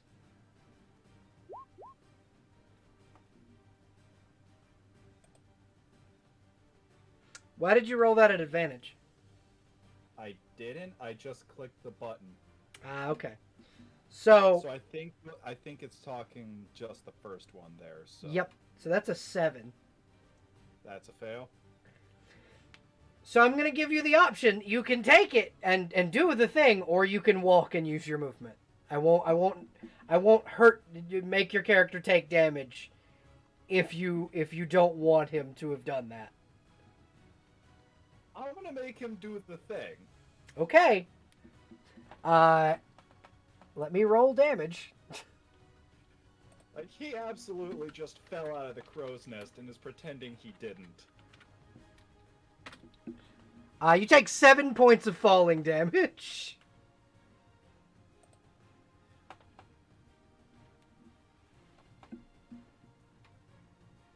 You only used 5 feet of your movement with that. Thank you. Let me just...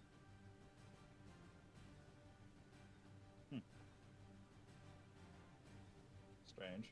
Oh well, it'll show up soon. Anyways, I would now like to cast I would like to cast Cure Wounds at 2nd level on On Rowan. yes. All right, Rowan, you gain 12 points of healing. Thank you kindly. Or actually, with the higher level cast, it's 17 points. Yes. Thank you. On a scale of 0 to 41, I'm looking around 37. Awesome. Wonderfully, the I have health bars on everybody, so we can kind of see how you're doing, even though we're not zoomed in super far. Incidentally, my health bar seems to be glitched out, and it's not reflecting the damage I just took, even though the little... For me, it has. You might want to refresh, Crow. That's on my end. Yep. Alrighty. And that is that your turn? I also like to cast Vicious Mockery. All right. When you've loaded back in, go ahead and cast that for me. Who are you casting it at, Crow? You know what? Let's try and hit that. Let's try. Oh god, it just bugged out whilst I was moving around. Trying to hit this pirate here. In the Let's go for the guy right in front of Hugh. That's the captain. Yeah, let's try and hit the captain. All right. What's the saving throw again? Wisdom? 13. Where's the button? It should be wisdom. That's a 9. That is a 9 on a wisdom save. So he fails. Go ahead and tell me what you insult him with. Bloody idiot, don't you know you're hitting at the strongest on us? You're thinking that you're gonna keep all your shit? I'm going to love seeing him beat the bloody hell out of you. Wonderful. Roll me damage, please. Alright, so it should just be a simple D4. Is it 2D4 or just a D4? I believe It's it a is a D4, yeah. I'm hitting the wrong button. Yeah, you are. You really want to clean this guy. Yeah, you really want to just clean him up a little bit. He takes 2 psychic damage. He looks dejected from your insult, but not too hurt. All right. After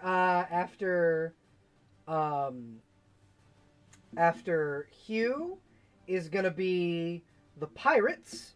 The wizard is going to attempt to cast vampiric touch on naked. That is a spell attack roll. Does 12 beat your AC? Player did leave the VC. Oh. Let me message her and see what's going on. Well, she said she's tired Oh, okay. in the UE's Kingmaker chat. All right. So, I will check there. NPC Claire's character. Let me just double check their character sheet.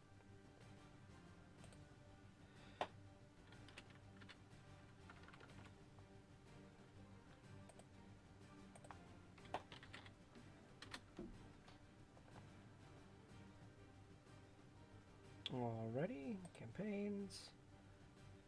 This is why I should have also had the other one up, but that's okay. View characters.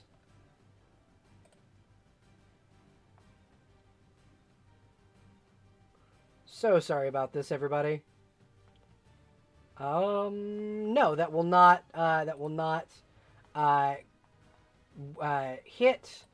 And that will be that pirate's turn. And then the pirate on the cannon will shift over and attempt to slash Krieg with his longsword. Alright, so...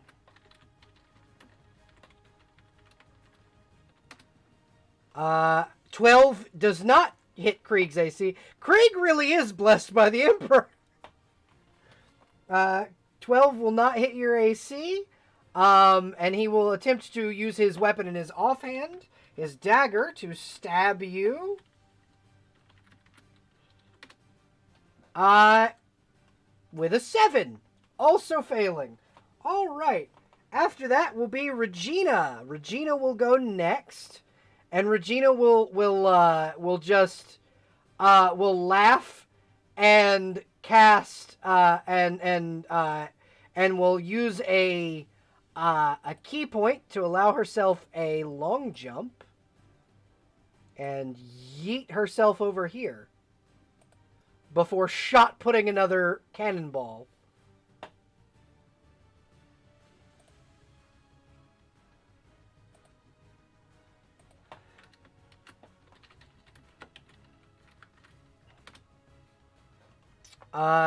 With a 14, that will hit the pirate's AC. Now let me roll damage.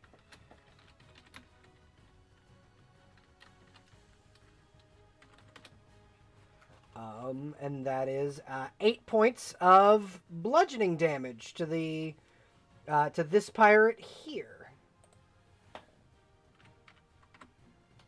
And she'll laugh and go, "See, now I'm gonna get to add another ship on into my fleet." And that will bring us to that'll bring us to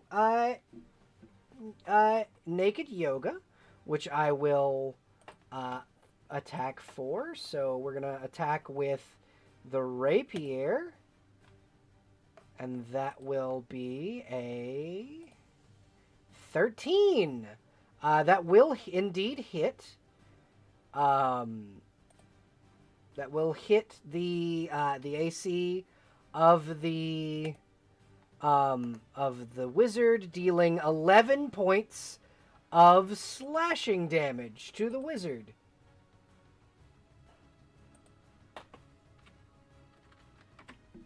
Oh, and Hunter's Mark. So I gotta roll for Hunter's Mark as well. Hunter's Mark. Gotta check what that does. Hunter's Mark adds a D6.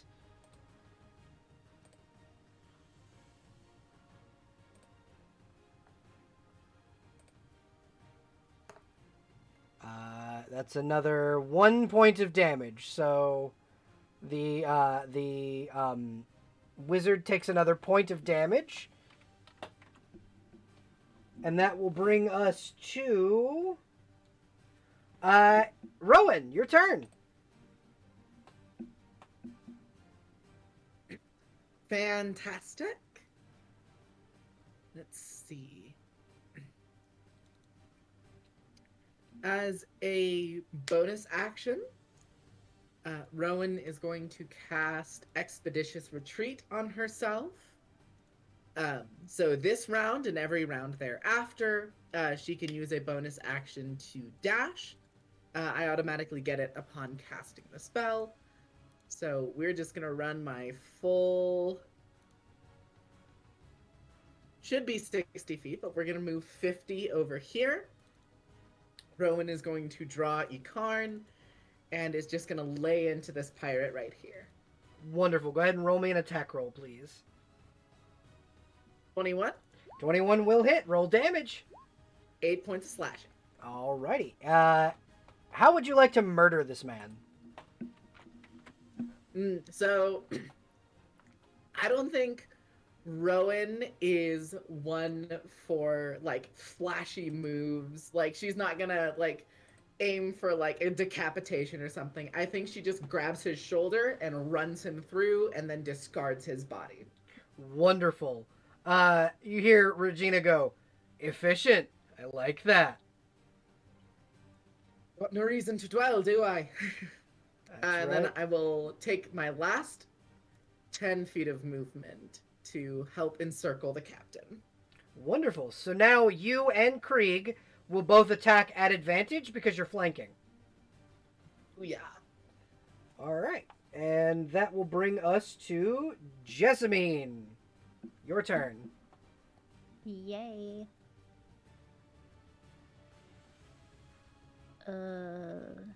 Oh, Jessamine.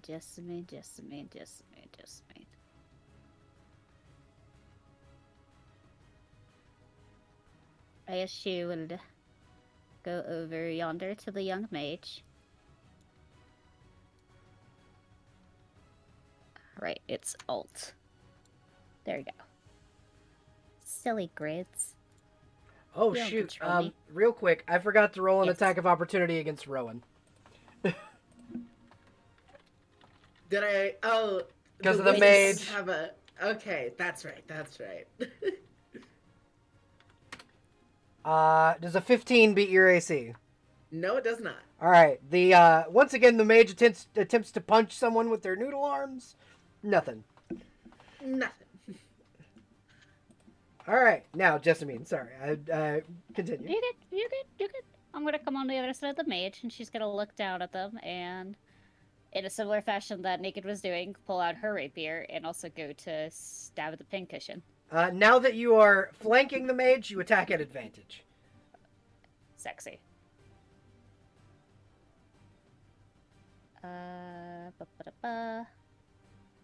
13?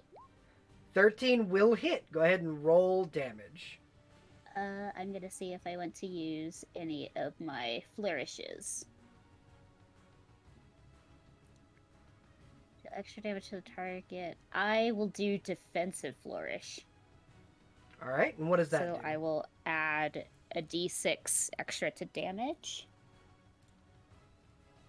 And then it also, whatever I roll on that die, it will also apply to my AC. Alrighty. Let me call this defensive. Flourish. 1d6, and if it crits, it's another 1d6.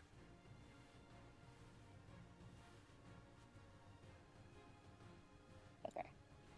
Ba-ba-da-ba.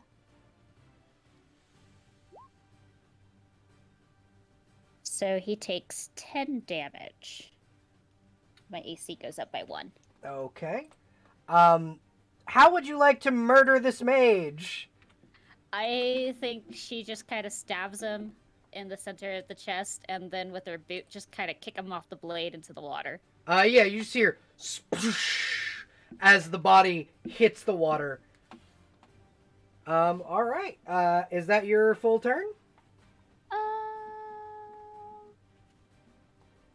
Yeah, that'd be it. All right. Krieg, you are up. Alright, well, Krieg is going to now two-hand his spear and try to ram it through Pirate Captain. All right, go ahead and roll me an attack roll, please. At advantage.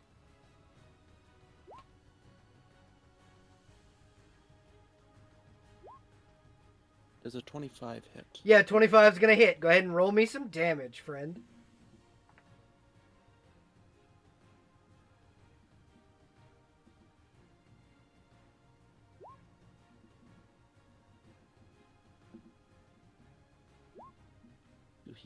The captain is going to take 14 damage. Alrighty. Then I'm going to action surge to try to skewer him again. All right, go ahead and roll once again at advantage.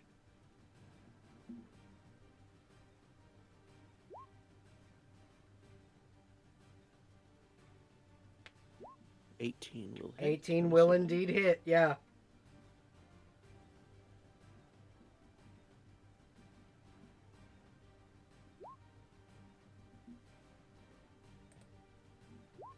And he's going to take an additional 9. Alrighty.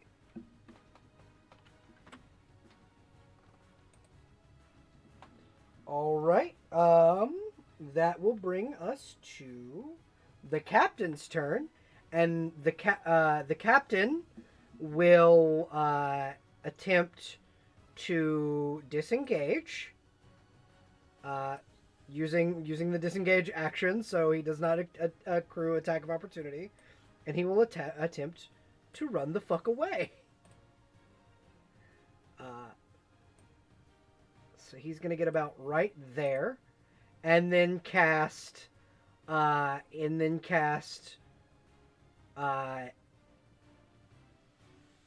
of Frost on Krieg. Actually, no. He's gonna cast Acid Splash. And he's gonna cast it right here so that it radius and hits both Krieg and Rowan.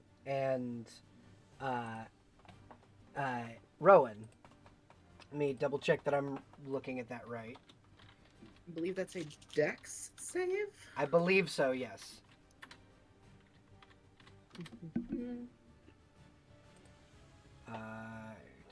Within range. Yep, dexterity saving throw, DC 14. 15, I pass. All right. Krieg will not. All right, and so the captain will... you take half damage, Rowan, so... Is it half? I believe so. I believe cantrips or savers suck, if I Let me recall see. correctly. Let me double check. In range, 2 5 feet each other. Dexterity saving throw or take one. Yep, you're right. It is not half damage. Okay, perfect.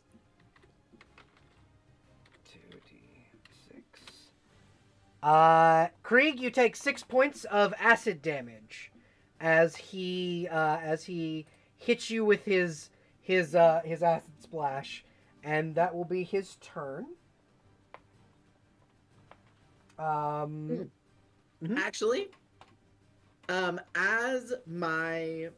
Oh no, it's hit with an attack. Never mind, I cannot intercept the acid splash.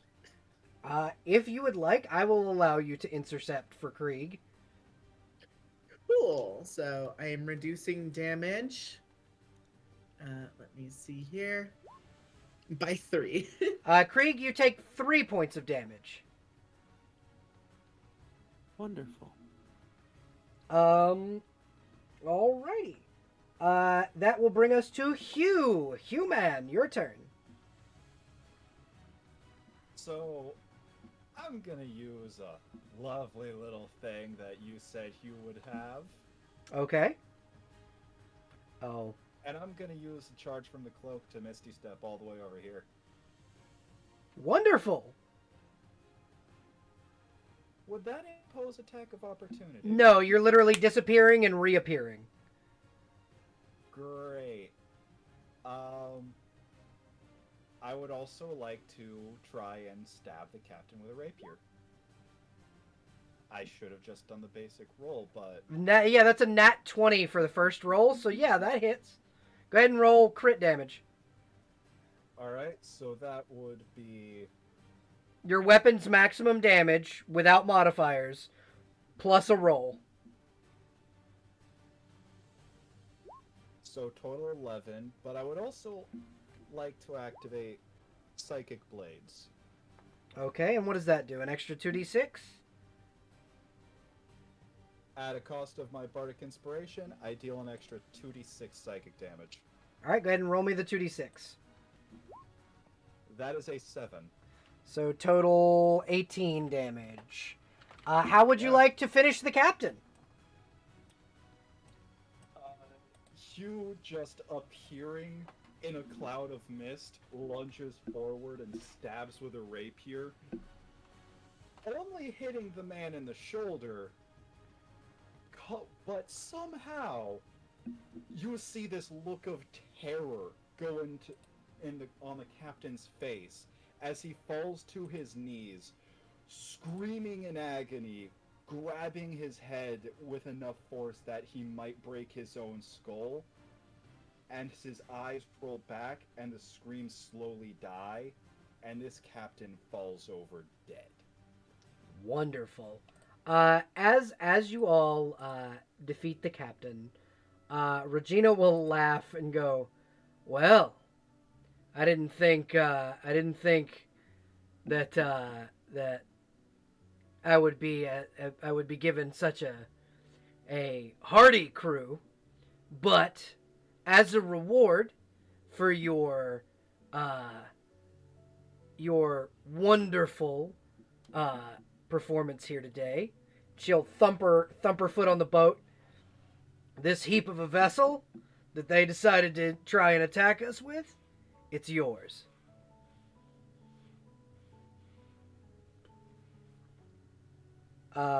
You have now earned your own boat. And Regina will kind of look to all of you and go, you can all decide whose boat it is, or you can have it as a committee. It's up to you. But I don't quite need another boat. I've got plenty. So I'm glad the captain kept me from catching it on fire. yeah, me too. I'm glad you didn't burn this ship while it was still attached to mine. Rowan pauses in a moment that her face betrays her. She's definitely like, didn't think about that. She will walk over to the captain, and on his body is a long, two-handed sword. And she'll pull it out, and then place it back in the sheath and go, "Who wants this?"